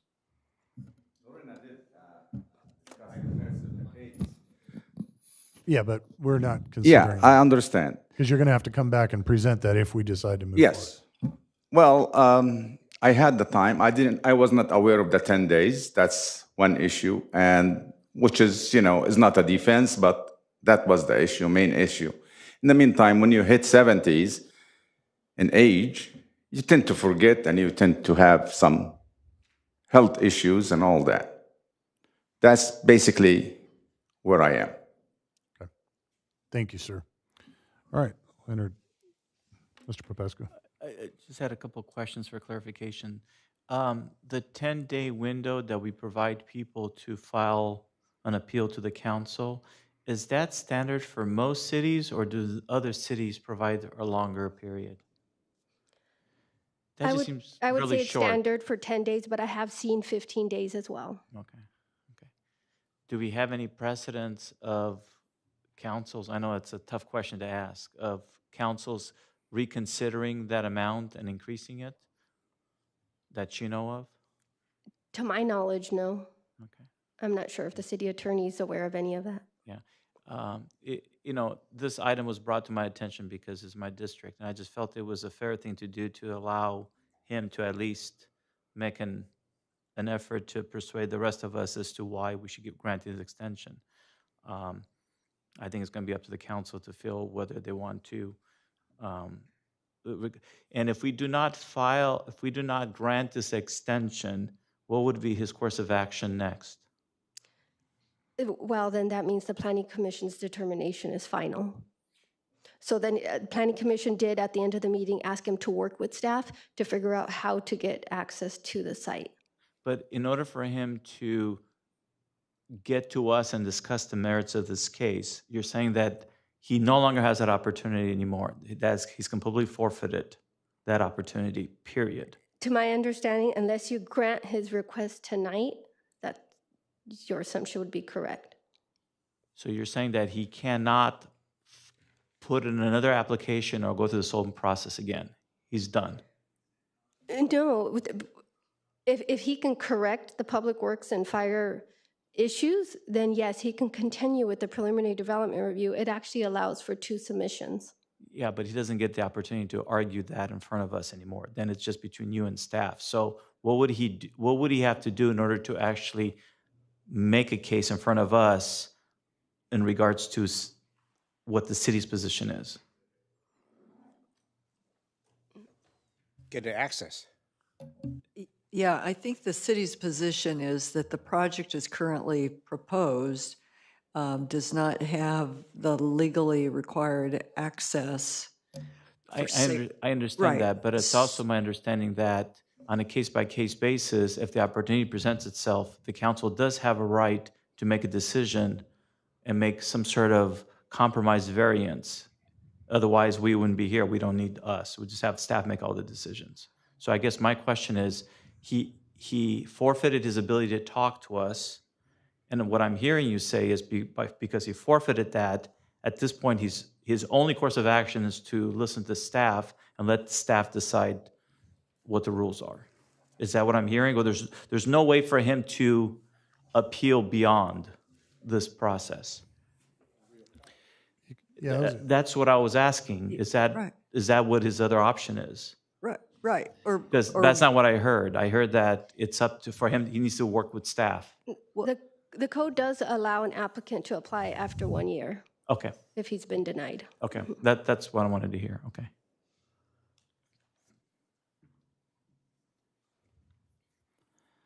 Yeah, I see these statutory limitations as there to protect us from being flooded with, requests. And it's to protect the city council from becoming the planning commission ditto. It's just you have to go through the planning commission twice. And I understand that, but I don't see it as being that much of a precedent if we overturn this and let him appeal to us, because anybody else who does the same thing runs the same risk he does, which is, not being able to appeal. We don't approve it, and you're dead in the water. So I don't think anybody on purpose would go 11 days just to test that because of this precedent. I think that's kind of absurd. So, and without getting to the merits, we don't really know why this is happening, and we've just heard kind of some of the merits, which I'm not sure that was what we intended. But I'm just personally in favor of giving him another chance. I don't really, it doesn't, it's no skin off my back. Dr. Daly. I read the staff report carefully, which articulates very effectively what's been happening over the last year, and the notifications, the decisions, and so forth. And I do worry about the precedent that this would be setting, in part for reasons you've already expressed. But I mean, there shouldn't be any surprise, and we're almost a year after this was presented to the planning. I mean, why are we just seeing it now? So yeah, I don't think we're talking about, in my view, the 10 days is 10 days. But an applicant has a responsibility, just like if I'm going to drive the streets of California, I need to know what the California code of the road is. Well, if I'm going to apply to Loma Linda and work with staff on an application, then I have a responsibility for my part of that as well. So is it going to overturn the world if we give them a right to appeal? No. But I am concerned about the precedent issue here, that we will start seeing more appeals, and people will read the rules and think, well, planning commission's tough, so I'll just wait and take it to city council. Just my perspective. Dr. Spencer. I agree with Dr. Daly that there's, we have these things set in place for a reason. We look to the staff to handle these things. And this is, and the planning commission as well. We put them and appoint them for a reason. So I don't want to circumvent, what we have in place. I would just make a general argument that I believe that my interest in even having reconsidered this, not to say that I wouldn't necessarily go against what staff recommended, is that in reviewing this case, I feel like I'm learning new information every time, to be honest with you. I've heard so many opinions about what can be done here, and I like to see a coherent argument made on this case, and I cannot do that if I don't get to look at it. I understand that he missed a deadline. My only interest is not because I feel like we need to give him a pass. I'm actually interested to learn about how staff operates, because I think that there's been lots of decisions regarding development where lots of people were giving a lot of opportunities to redo things that were questionable. And I'd like to have the opportunity to review it for myself, but it's up to you to decide whether you want to be part of that process. And just to respond to that, you make some appropriate points. I guess a fundamental issue for me is have the issues that were clearly articulated of how and why it did not meet our city standards or code, have those been addressed a year later? And I don't know that. That's my question. We'll never know because that decision is made out of our preview. We have to have faith that they're doing everything they can. I like to but look I at think it. that's the role of the planning commission. You're right, but that's why people also have the right to question some of the decisions being made by staff and planning commission. And I agree with you that we have rules in place. We don't want to set precedents where everybody gets to appeal. But we've had people come in here talk at 4 different times about trees, and they didn't have to go through a whole lot of waiving of appeals. So clearly, we set different standards for different situations, and I just think that I disagree. It's a different process. There's a planning commission that is responsible for interpreting and understanding and making decisions about codes that are appropriate for a project to be sensitive to. And then it's the staff's responsibility to communicate. So there's layers that don't exist if somebody has a tree issue or a sprinkler issue or whatever. Well, like I said, I think in the interest of fairness, I'd like the opportunity for someone to talk to us about what they thought could be done. And it could be that they decide not to persuade us. The staff may be able to clearly make an argument, but we're not here to discuss that. I just think that in my case, I think in this particular case, it's worthwhile to give it a shot. So that's all I'm arguing. All right, looking for a motion.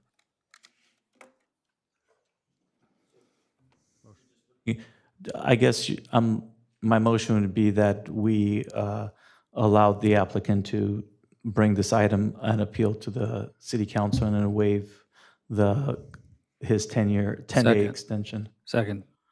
Okay. Madam Clerk, before the vote, real quick, I'll just throw in my comments. I think we are kind of a unique place here where we're not always a finite, that's the end of it type of council, and we have allowed a lot of people to come in over the years to argue their points. And I like that flexibility. I am not by any means indicating any direction that I would go, especially, if I hear that there's specific code that already has this locked down. I think that's going to be a lot of the deciding factor. But I am kind of interested just to hear the story. And I don't know that our meetings are so full of stuff that we can't accommodate. It would be interesting. Except tonight. Except tonight, because you challenged me earlier. And so here we are. All right, Madam Clerk. Thank you. Motion is to allow the applicant to file an appeal. To file an appeal of the decision of the Planning Commission after the expired appeal period. I will take your vote, please.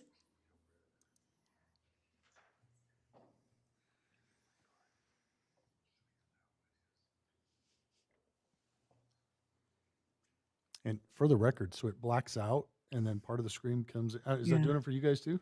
No, just for you. It's just supposedly on my screen. Yeah, it blacked out again, and then let's see. It's back. Okay. Motion carried. All right. Okay, and with a big apology, we're going to move on to 4C, which is our annual financial report for fiscal year 24-25. Sonia. Thank you. Good evening. Today we have our external auditors. They work for Rogers, Anderson, Malady, and Scott. And they came out in October for the second half of the audit. First half was in May, where they tested procedures, and then this last part, they made sure that all of our financial information was presented correctly. And I'd like to introduce you to Veronica Hernandez from from Rams. She's the audit manager, and then also Monica Waisaki, and she is the senior accountant. Good evening, Council. Thank you for having us here today. My name is Veronica Hernandez. I am the engagement manager, and joining me today, we have Monica. She's the in charge on the job. We just have a short presentation kind of going over the audit results. We can get that pulled up.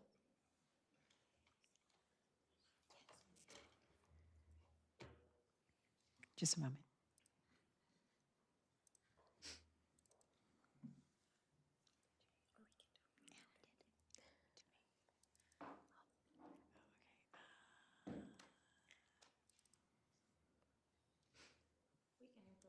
I have it. Just I'm sorry. I wasn't fully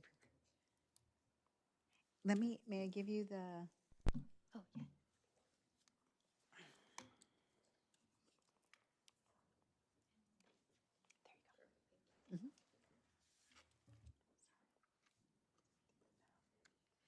So I will pass it on to Monica, who will kind of go over the audit results. And if you guys have any questions, we're happy to answer them.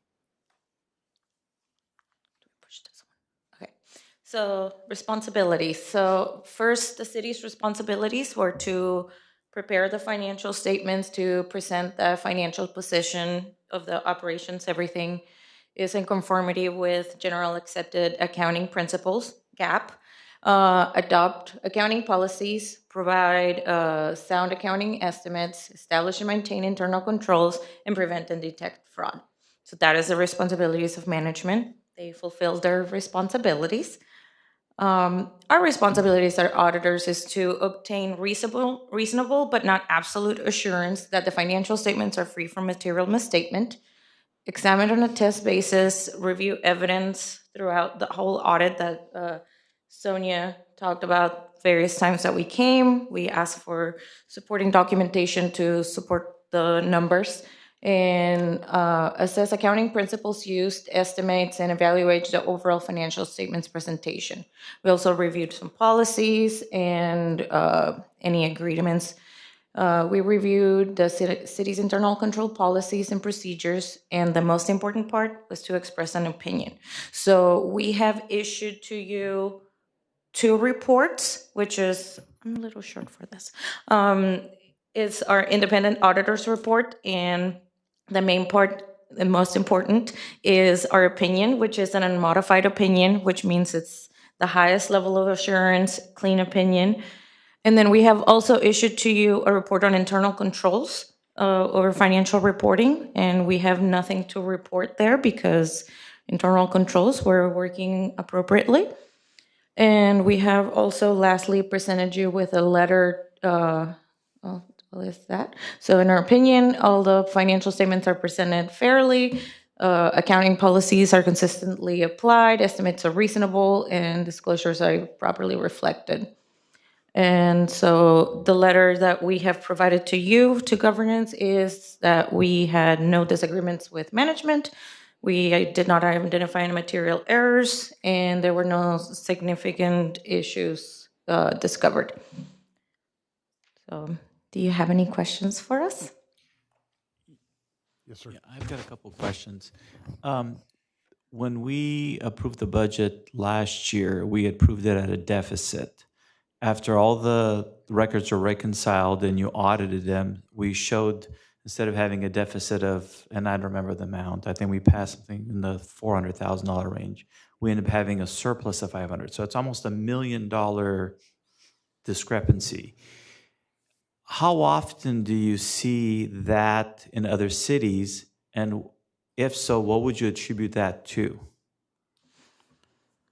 I don't see that very, I don't know if very often. Off the top of my head, nothing comes to mind that I can notice the deficit and the surplus one, but what we cover in our internal control testing, so we do testing over the budget. So where we focus our attention is making sure that the items are approved properly by council. Okay. So as far as the numbers themselves, it doesn't reflect our inability to properly budget, or are there multiple factors that can contribute to the ultimate reconciliation of this account? Right. Yeah. So through our testing and through our review of internal controls and the financial statements, there was nothing as a going concern from our end that we noticed that we needed to report, and we typically would let you guys know if that was a point where we noticed something. So I think I might know the answer to this, but so the number that came out where it showed that we have a $500,000 surplus versus a deficit, that had nothing to do with what you guys did. All you did is basically reaffirm what information we gave you. Right. Okay. Yes. So I guess then the question, I mean, the staff could told us that, but we're hearing it from you because you did the final audit that validated what the staff did. But I guess back to my original question, are there in other cities large discrepancies, not necessarily from a deficit to a surplus, but the difference between what a city ends up approving versus what ends up being reconciled? I mean, do you see that normally? In other words, we've some seen bigger city some- may show $1 million. When they reconcile, it ends up being $2 million. Just an example. We've seen some huge, some cities that have shown like large amendments in the year, in the mid-year budget, but there's reasonings. Oh, yeah, there's legitimate. So I guess my point being is there's just so many factors that involve a budget that's super, super hard to really forecast how things turn out. I mean, I looked at your audit and it talked about how part of the reason we end up having a surplus is because we generated money from fires up in the north, if I understand correctly. There was an additional $400,000 that was added to the budget, and correct me if I'm wrong. Never mind that a lot of our deficits was related to overtime. So, I mean, it just seems like there's a lot of factors involved. Yes. Thank you. Any other questions? Okay. So just receive and file, right? Correct? Or And Yes. Thank you. The wrong people. no worries, thank you. And I believe the management discussion and analysis might tell you a little bit more about it. So thank you so much. You have a great evening. Thank you, guys. Sorry we kept you for hours. Thank you for a great audit. Thank you. Thank you. Thanks for your help.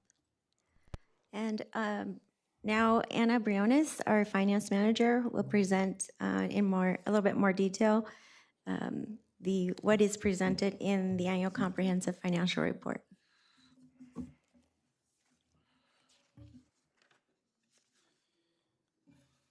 Thank you, Sonia. Good evening, Mayor, members of the City Council, city staff, and members of the audience.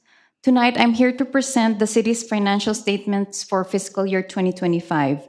You have copies before you, the city's 2025 Annual Comprehensive Financial Report, also referred to as ACFR or ACFR. And this report is also available online, included in tonight's agenda. And then it will also be posted to the city's website by the end of the week. I'll be giving an overview of the financial statements. Let's start with the structure of the report. The report is divided into three main sections. The introductory section, this part includes a transmittal letter that provides an overview of the city's profile, significant events and accomplishments from 2025. It also includes the Government Finance Officers Association's Award for 2024 for Excellence in Financial Reporting, a list of principal officers in place during fiscal year 2025, and an organizational chart. The next section is the financial section, and this section contains the independent auditor's report, and we've heard from our external auditors that the city received an unmodified or clean opinion. Following the independent auditor's report is a management's discussion and analysis, and then the financial statements, notes to the financial statements, required supplementary information, and supplementary information comparing the budget to actual amounts for each governmental fund. The management's discussion and analysis found on pages 5 to 17 of the ACFR provides a comprehensive and understandable explanation of the overall financial condition of the city, and it covers significant changes from the previous year. And the next section is the statistical section, and here you'll find data on financial trends, revenue and debt capacity, as well as demographic, economic, and operating information.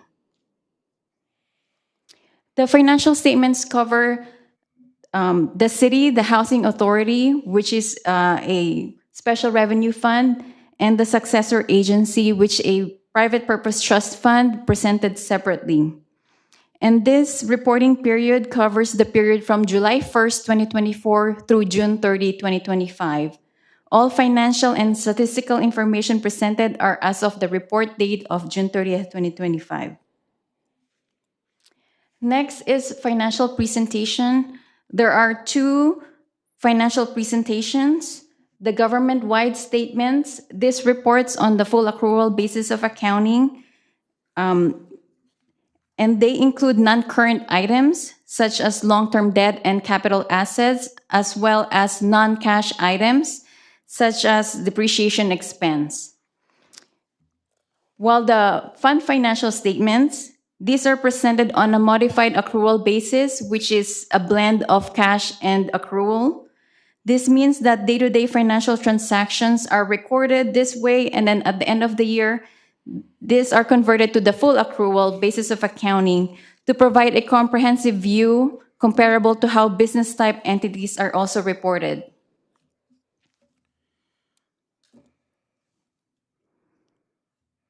These upcoming slides will highlight certain sections of the financial statements.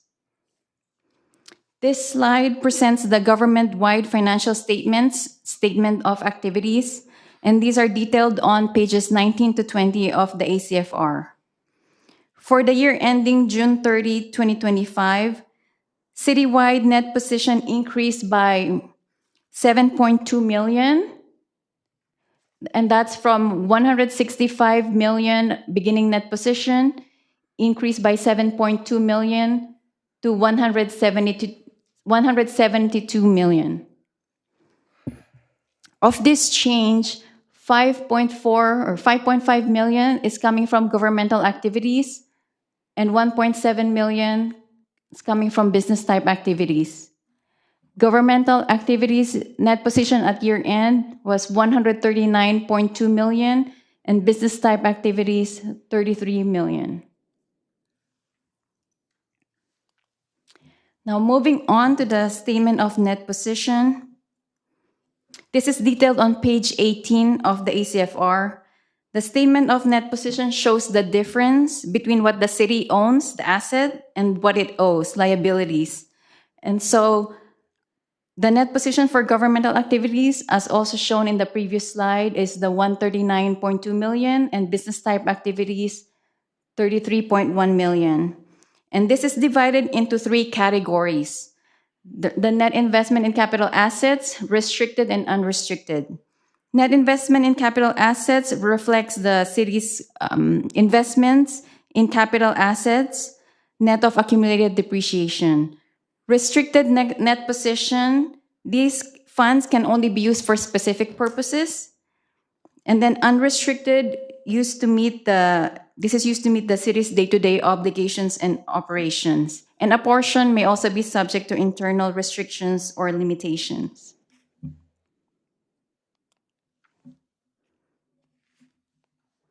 Continuing on to the statement of activities.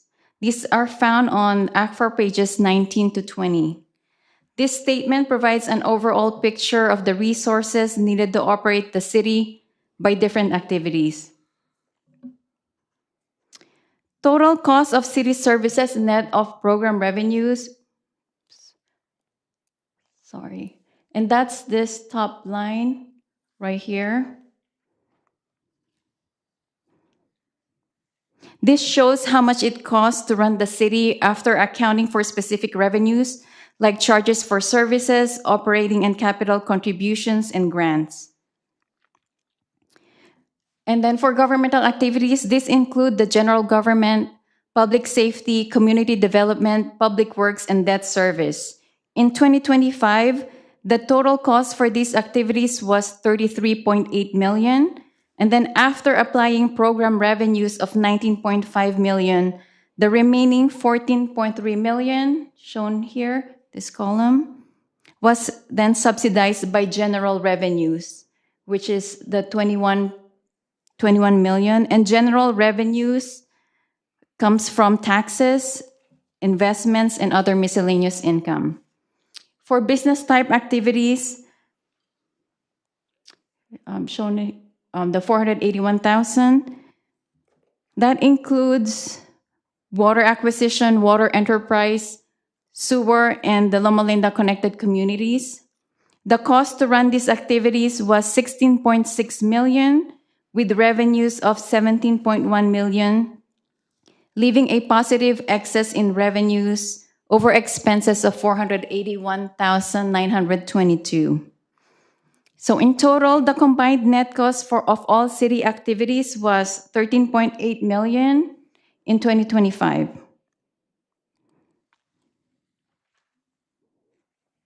Now, comparing this to fiscal year 2024, we see a decrease of net cost.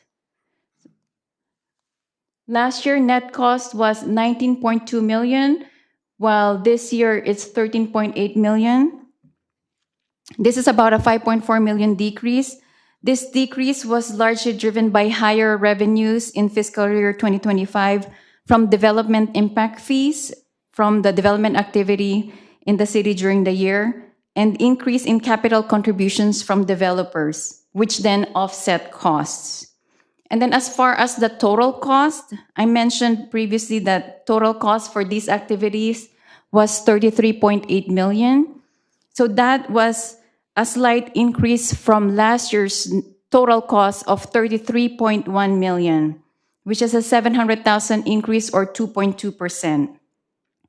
This change reflects a mix of offsetting factors. Included in the 33.8 million was a 2.9 million operational cost increase, but then it was partially offset by 950,000 reduction in major maintenance, such as paving costs and small equipment purchases.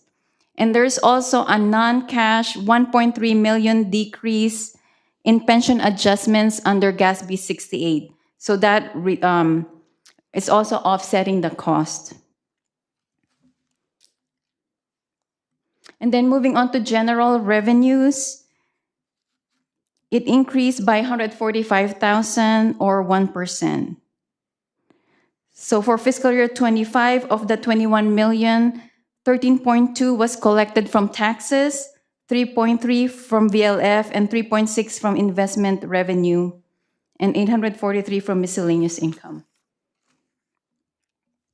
In summary, while the net cost of running the city decreased from 2024 to 2025, this is primarily driven by development fee revenues and capital contributions from developer, which fluctuate based on size, mix, and pace of development activity within the city, while general revenues saw a slight increase of 1%. So again, that was the government-wide, which includes non-cash and long-term activities. Now we're moving on to the general fund financial statements. This slide shows the general fund balance classifications. The general fund ended the year with a 21.7 million fund balance, which is an increase of 285,000 from the prior year. And this fund balance is classified into different restrictions and purposes. Committed, this is for set aside for emergencies. Assigned 2.2 million includes the 1.25 for capital equipment replacement and unassigned of 17.5 million, which is available for day-to-day operations and obligations of the general fund.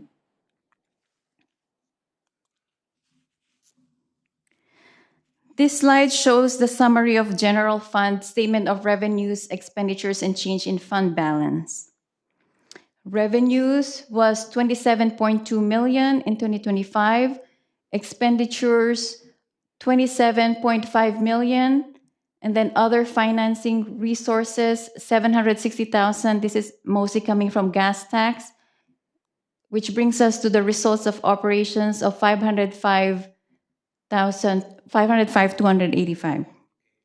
Yes. Can I interrupt very fast? Okay, Councilman Popescu, I want to point out to this slide is that, look at just the basic general fund. Our revenue is 27.2. Our expenditure is 27.4. That means we are about $250,000 in deficit just by straight revenue and expenditures. What different is other funding sort. If you turn to page 25 of this booklet, okay, this one spell out which category where the revenue coming from, with category which one is expenditure, and where is other funding sort came in. This is the one that flexible. That's why it's kind of hard to pinpoint why it swings so much. The thing is, I knew you could ask me this question, so I actually highlighted it in the booklet. So just look at the straight revenue and expenditure. We are in deficit, but we try very hard to come up with other funding source to help balance the budget. Okay? Thank you.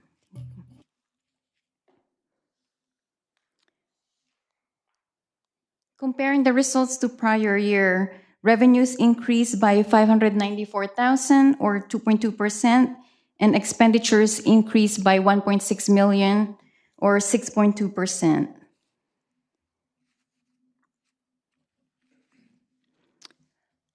The increase in current expenditures is primarily due to the increase in overtime by 1 million related to strike team emergency response resulting from significant fire activity in the region.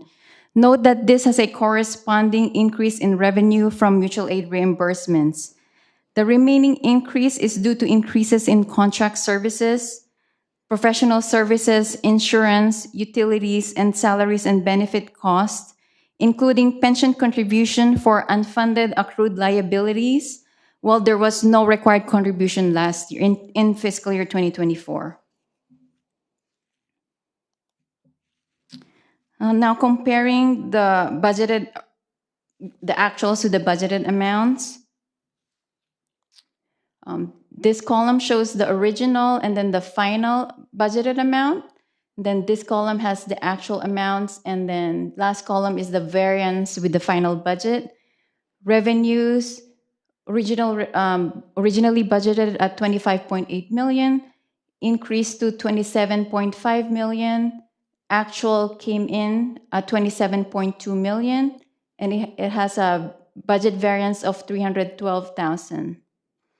Expenditures, originally budgeted at 26.9 million, and then it was increased during mid-year and during the year to 29.4 million. Actual amounts came in at 27.5 million. This has a variance with final budget of 1.9 million.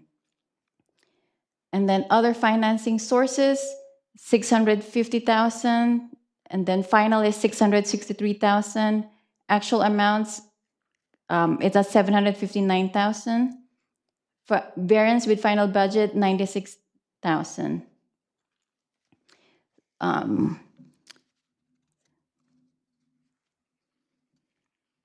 For the expenditures, the budget variance of 1.9 million is due to a wide variety of factors, including position vacancies, the timing of recruitment process, conservative and controlled spending citywide, and timing of expenditures. So in summary, while the city expected a deficit for the year, actual results had a 505,000 excess in revenues over expenditures and other financing sources and uses. Moving on, this slide presents the proprietary funds. This is a recap of the change in net position for these funds, and these statements are found on pages 29 to 31 of the ACFR. As seen here, the change in net position from business type funds was 1.7 million, which is made up of positive changes for the water acquisition fund, water enterprise, and sewer capital, and negative change for the Loma Linda Connected Communities program. For the water acquisition fund, the net position change was mainly due to excess revenues from development fees, over expenses, and capital transfers related to the construction of 1.6 million water reservoir.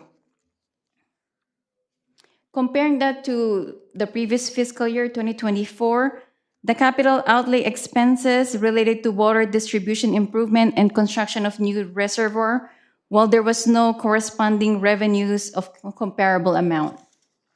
Note that the water acquisition, it's like a financing. It tracks the financing activity and it builds the asset, but in the end, it doesn't hold the asset and it needed it to transfer to the water enterprise fund. For the water enterprise fund, it ended with a positive change in net position of 1.7 million. Of this amount, 400,000 came from operating activities with higher water demand, 300,000 from non-operating, and 1 million from capital transfers and capital contributions, 700,000 of which came from the water acquisition fund. Sewer capital had a 420,000 positive change in net position, primarily due to capital contributions from developers. And the LLCCP, Loma Linda Connected Communities, it has a decrease in net position of 628,000 due to the continued lack of revenues to offset the accruing interest on the loans owed to the successor agency. But as we've mentioned before, there's no cash impact from that, from the Connected Communities deficit. Correct. Correct. Mm-hmm. This slide shows the statement of fiduciary net position for the successor agency. It's found on page 34 of the ACFR. The net position improved by 4.7 million. Liabilities decreased by 4.2 million due to debt service payments made during the year. This next slide shows the changes in fiduciary net position shown on page 35 of the ACFR. The successor agency received 4.8 million in property taxes for the 2025 fiscal year through the ROBS process, and the deductions incurred of about 758,000 were for general and admin charges of 160,000 and interest charges on long-term debt of 600,000.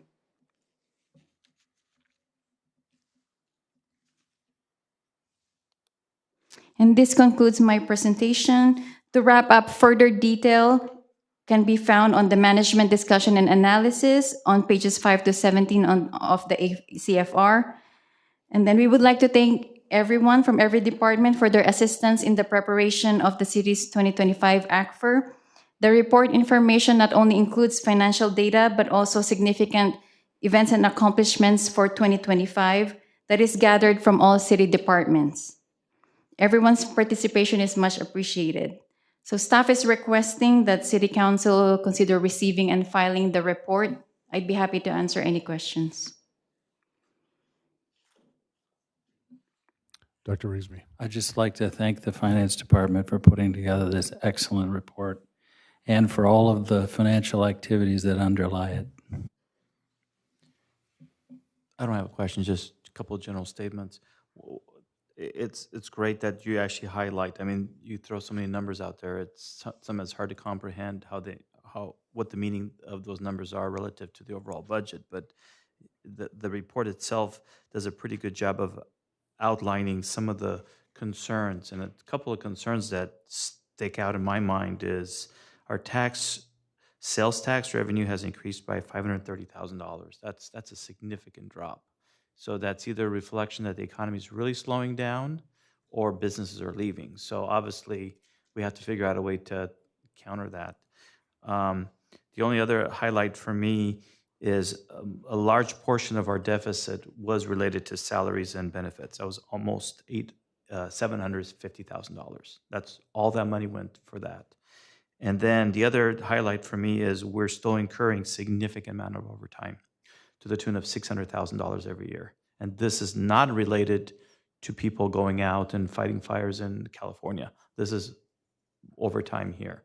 So this clearly highlights some of the challenges we have with our deficit. We need to figure out a way to try to increase either our businesses or decrease our expenses. And I think that will answer some of the concerns that we have with our overall budget. And the other related factor, of course, is we already had an adequate discussion of staffing-related issues that lead to some of that overtime that's necessary as well. I would agree with you, but this is going on for 3 years now, so. And I agree with that, too, as has the staffing issues, as has inactivity by the city council to address it. You know what though, I'll throw in something a little bit to add to that. I think we did address some things. I think we are trying as a council. We repealed the drive-through. No, you know what I mean. I mean, like we're doing some things to try to make us more attractive to businesses, and you know, whether it's the larger economy or there's something specific, clearly nothing is materializing up to this point. Nothing significant. And we adjusted staff pay to match the market. So if the problem with overtime is because we can't staff because we're below market, that shouldn't happen anymore because we're at market. Yeah, I guess the more appropriate question would then be to, like, say, the fire chief to ask why we have that overtime. Because is it because we have to meet minimum staffing levels, or what are the issues, and then why? Yeah, I think like was mentioned, hopefully we're going to be pulling out of where we've been. We're hiring for one more position that we have vacant, and then we'll be fully staffed to our current level. So that'll be the first time in a little bit we've been there. And our injuries are down. We've been carrying quite a few injuries. I think we only have one long-term injury currently. And so hopefully keep everybody healthy and the positions filled, and then that'll help take care of the problem. Was this maybe too much to ask, but was some of that because we were vacant positions, and maybe now with our change in compensation, we're now able to fill spots? Yeah, I mean, I guess time will tell, as the competition's out there, and if we're competitive, then I think it'll help us, obviously, compete with other departments that are hiring. There's a general, for whatever reason, and nobody has the answer to it. Public safety in general is not as desirable as it used to be. I used to stand in line with hundreds and thousands of people to try to get a job, and now we're hiring people that have 2 or 3, they're top of the list. And I've talked to different departments, Redlands, Rialto, others around us, they're struggling to get people. It's a different world for some reason than it was 30 years ago. And so probably even more the reason to keep competitive, because it's the other way around. Before you could make the candidate compete for you, well, now we got to compete for the candidate. And so I think with what you guys did, we should be competitive.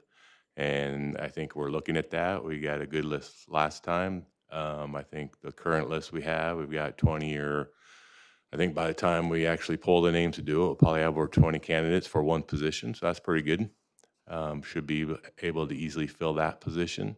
And like I said, injuries, we're down for the first time, only one, which is kind of frustrating, though, that it's taken so long to get through the workers' comp system on that one. And that's another beast of the system. Would be nice if somebody could fix, because we got a guy who's been sitting for 3 months just waiting for surgery, and that's just not the way it should be. And if we could get that process fixed, then we could even get people back faster.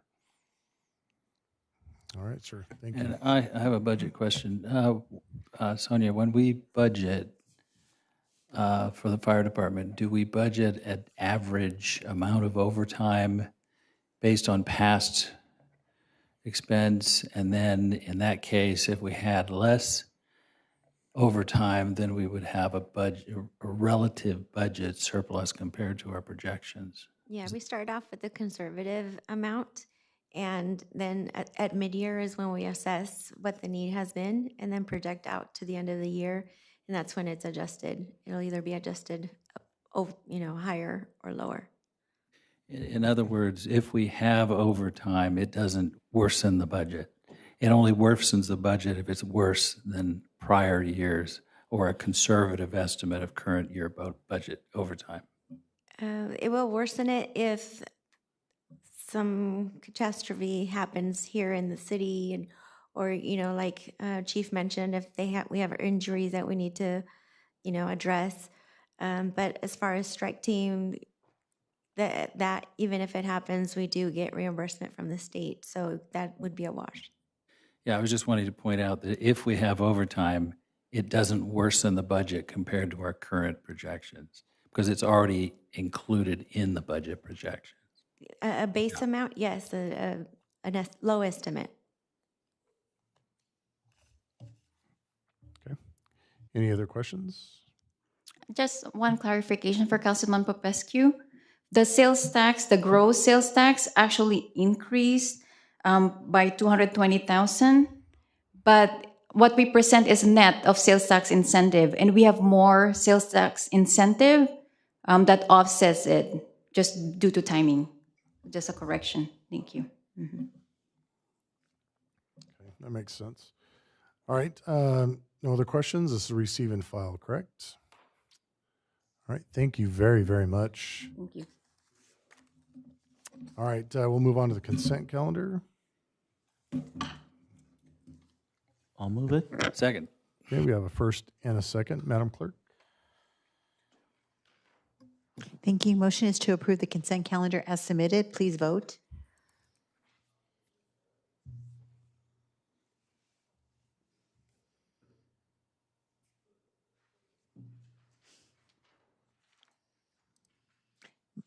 Motion carried. Thank you. Thank you. Moving into section 6, which is old business, the second reading of our ordinance to get the building codes up to par. And since we already had a public hearing and a first reading, we could entertain a motion. I move whatever the form of the motion would be to make this happen. We have a first. Just say and a move the item. second. Yeah. Thank you. Motion is to adopt Council Bill O-2025-06, waiving the ordinance reading in its entirety and read by title only. An ordinance of the City Council of the City of Loma Linda, State of California, amending Chapter 15.08 of the City of Loma Linda Municipal Code pertaining to building and construction by adopting the 2025 California Building Code, including the 2025 Building Code Volumes 1 and 2, the 2025 Existing Building Code, the 2025 California Historical Code, the 2025 Energy Code, 2025 Administrative Code, 2025 California Reference Standard Code, the 2025 California Residential Code, the 2025 California Green Building Standards Code, 2025 California Electrical Code, the 2025 California Plumbing Code, 2025 California Mechanical Code, the 2025 California Wildland Urban Interface Code, the 2024 International Property Maintenance Code, and the 1997 Uniform Code for Abatement of Dangerous Buildings. I will take a vote, please.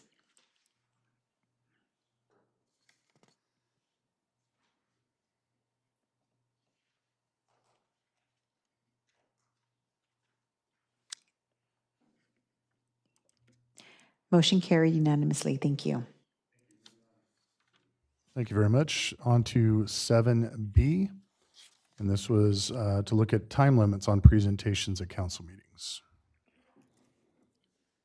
How is this different from what we've had? I'm looking at page 1, item 1F, that's on every agenda. I don't think Oral we've ever had it. reports and public participation, 3 minutes. No, this is to set like a timeline for presentations that are done. What's the difference between an oral report and a I approve it. I mean, Just something that's agendized. Just clarification, oral reports is for items that are not on the agenda. So by the Brown Act, they only are limited to 3 minutes. These are for presentations that are actually added onto the agenda. I make a motion What's your motion, ma'am? that they get 15 minutes, then we. Okay, we have a first Oh, second that. and a second. All right, any other dialogue? So is there like limits on what topics are limited? Or like if someone wants to talk to us about an opportunity to bring $100 million of revenue in, we go 15 minutes, shut up. Pretty much. Well, I think Case just- by case basis. I was going to say, like we showed today, it's not, I kind of like the fact that we are kind of adaptable in that respect, and I think we do that. So I'm not worried that won't dissuade anybody. That applies to us too? No. Okay. No, I wouldn't be able to keep you here till midnight. I wouldn't vote for more than 20 seconds if it applies to us. All right, Madam Clerk, we do have a first and a second. Thank you. And that would be at your discretion if you wanted to extend the time. Motion is to set a 15-minute time limit to all public presentations. Please vote.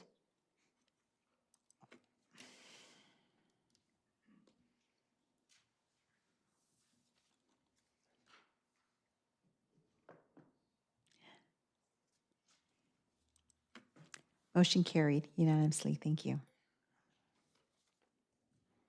Thank you very much. Okay, on to section number 8, which is reports of council members.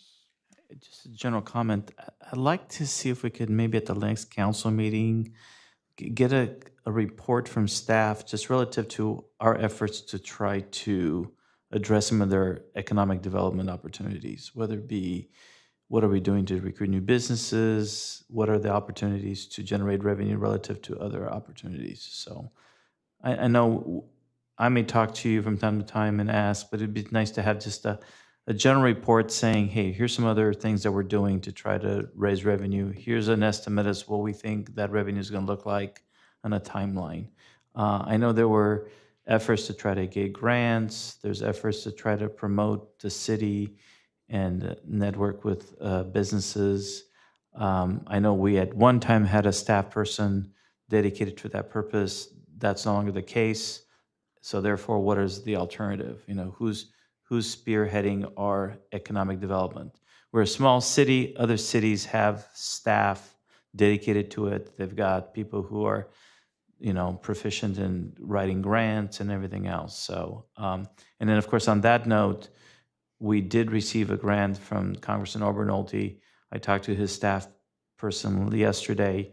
He says we should apply again. There's going to be opportunities for us to look at other infrastructure grants that are available. They're available every year, and people don't realize that our congressman has the discretion of about $20 to $30 million a year that he distributes throughout his district, and it's a matter of making a coherent case as to specific projects. So we need to take advantage of that. Thanks. Adding to that, Jarb, can we add to the agenda to talk about the empty businesses and how we want to handle? I think we have to look at what other cities do with empty businesses, that they're empty for over 10 years. I mean, So I agree with that. The only thing we have to be careful with is a lot of those belong to the university. I still think we have to look in and see how many empty we have. We need to know how many empty businesses we had and how long they've been empty. And then the second, what we do with that, it's, you know, up to the discussion. Then the second thing is we need to discuss the community survey. We have a few doctoral students that can potentially work with JARB on doing a community-wide survey similar to what Redlands has done. So next agenda we could do. That's it. Yeah, I'm good with talking about that. Like whatever that looks like. I don't know. Yeah. I'd be happy to to put on the agenda and we can talk about it. I just need the direction. So I would say this though, and this where I think we have to be a little bit careful. If we wanted to do something like that, we probably should hire an outside company. We probably shouldn't go to the university and get free. Well, it would whatever, be a for- stipend. but for two reasons, and I'm just going to put it out, right? Because the challenge then is going to be that, well, maybe Rhonda had some influence over this. No, they would work directly to JARB, but I know what you're You saying. get what I'm saying? Yeah. Like if we hire a professional that puts it out that we have Okay. all agreed on, that is not tied to anybody or anybody anything specific, and we get those results back, then If you're willing to pay, because the cost you're going to get a student is $1,500, so it's basically $4,000. But when you go outside, it's $40,000. I know, but like But- Dr. City of- Rigsby City said, of we've got Redlands is we've got 68,000. we've got 18 million in Okay. reserves. Okay, we go for it, and maybe we should talk about those empty positions as well. Put that on the next agenda. Hold on, you add quite a bit. Okay. Community survey, empty businesses, and empty positions.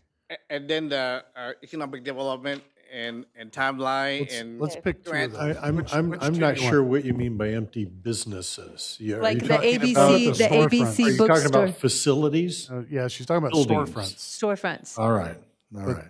Well, gotta be my careful view with is that, that 'cause we don't have a lot of it's all going to be encompassed within economic development. How do we address empty slots? I have a little bit of disagreement on having discussion on city positions. I think that discussion should be in the context of overall budget and everything else. But that's up to the council, so.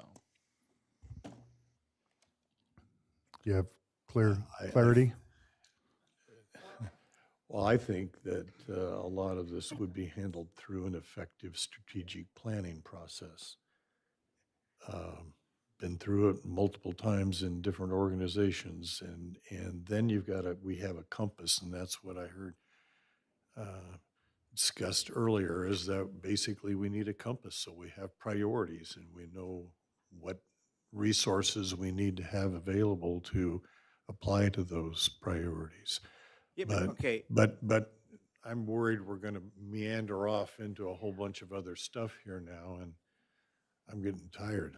But I do agree with Dr. Daly. That does require more of a strategic planning session, which is kind of a quasi workshop that helps JARB understand general priorities of the council relative. So, I mean, we give direction to you based on budgets and specific items, but to have a general vision of how we think maybe we should be going and how do we get there is not necessarily a bad idea. So I don't know if you can do that and schedule that. At the next meeting might require a couple of meetings. But I don't know. Right, and that's because the next meeting is January the 13th. We have Christmas and New Year holiday during those time. We don't have enough time for that. All right. Correct. So what I would do let's is pick two. Everybody gets one thing. You got, what did you have, Ovi? Economic development report. Economic development Okay. and where we're at. All right, Rhonda, which of the one do we want to tackle for next month? Survey. I know you want.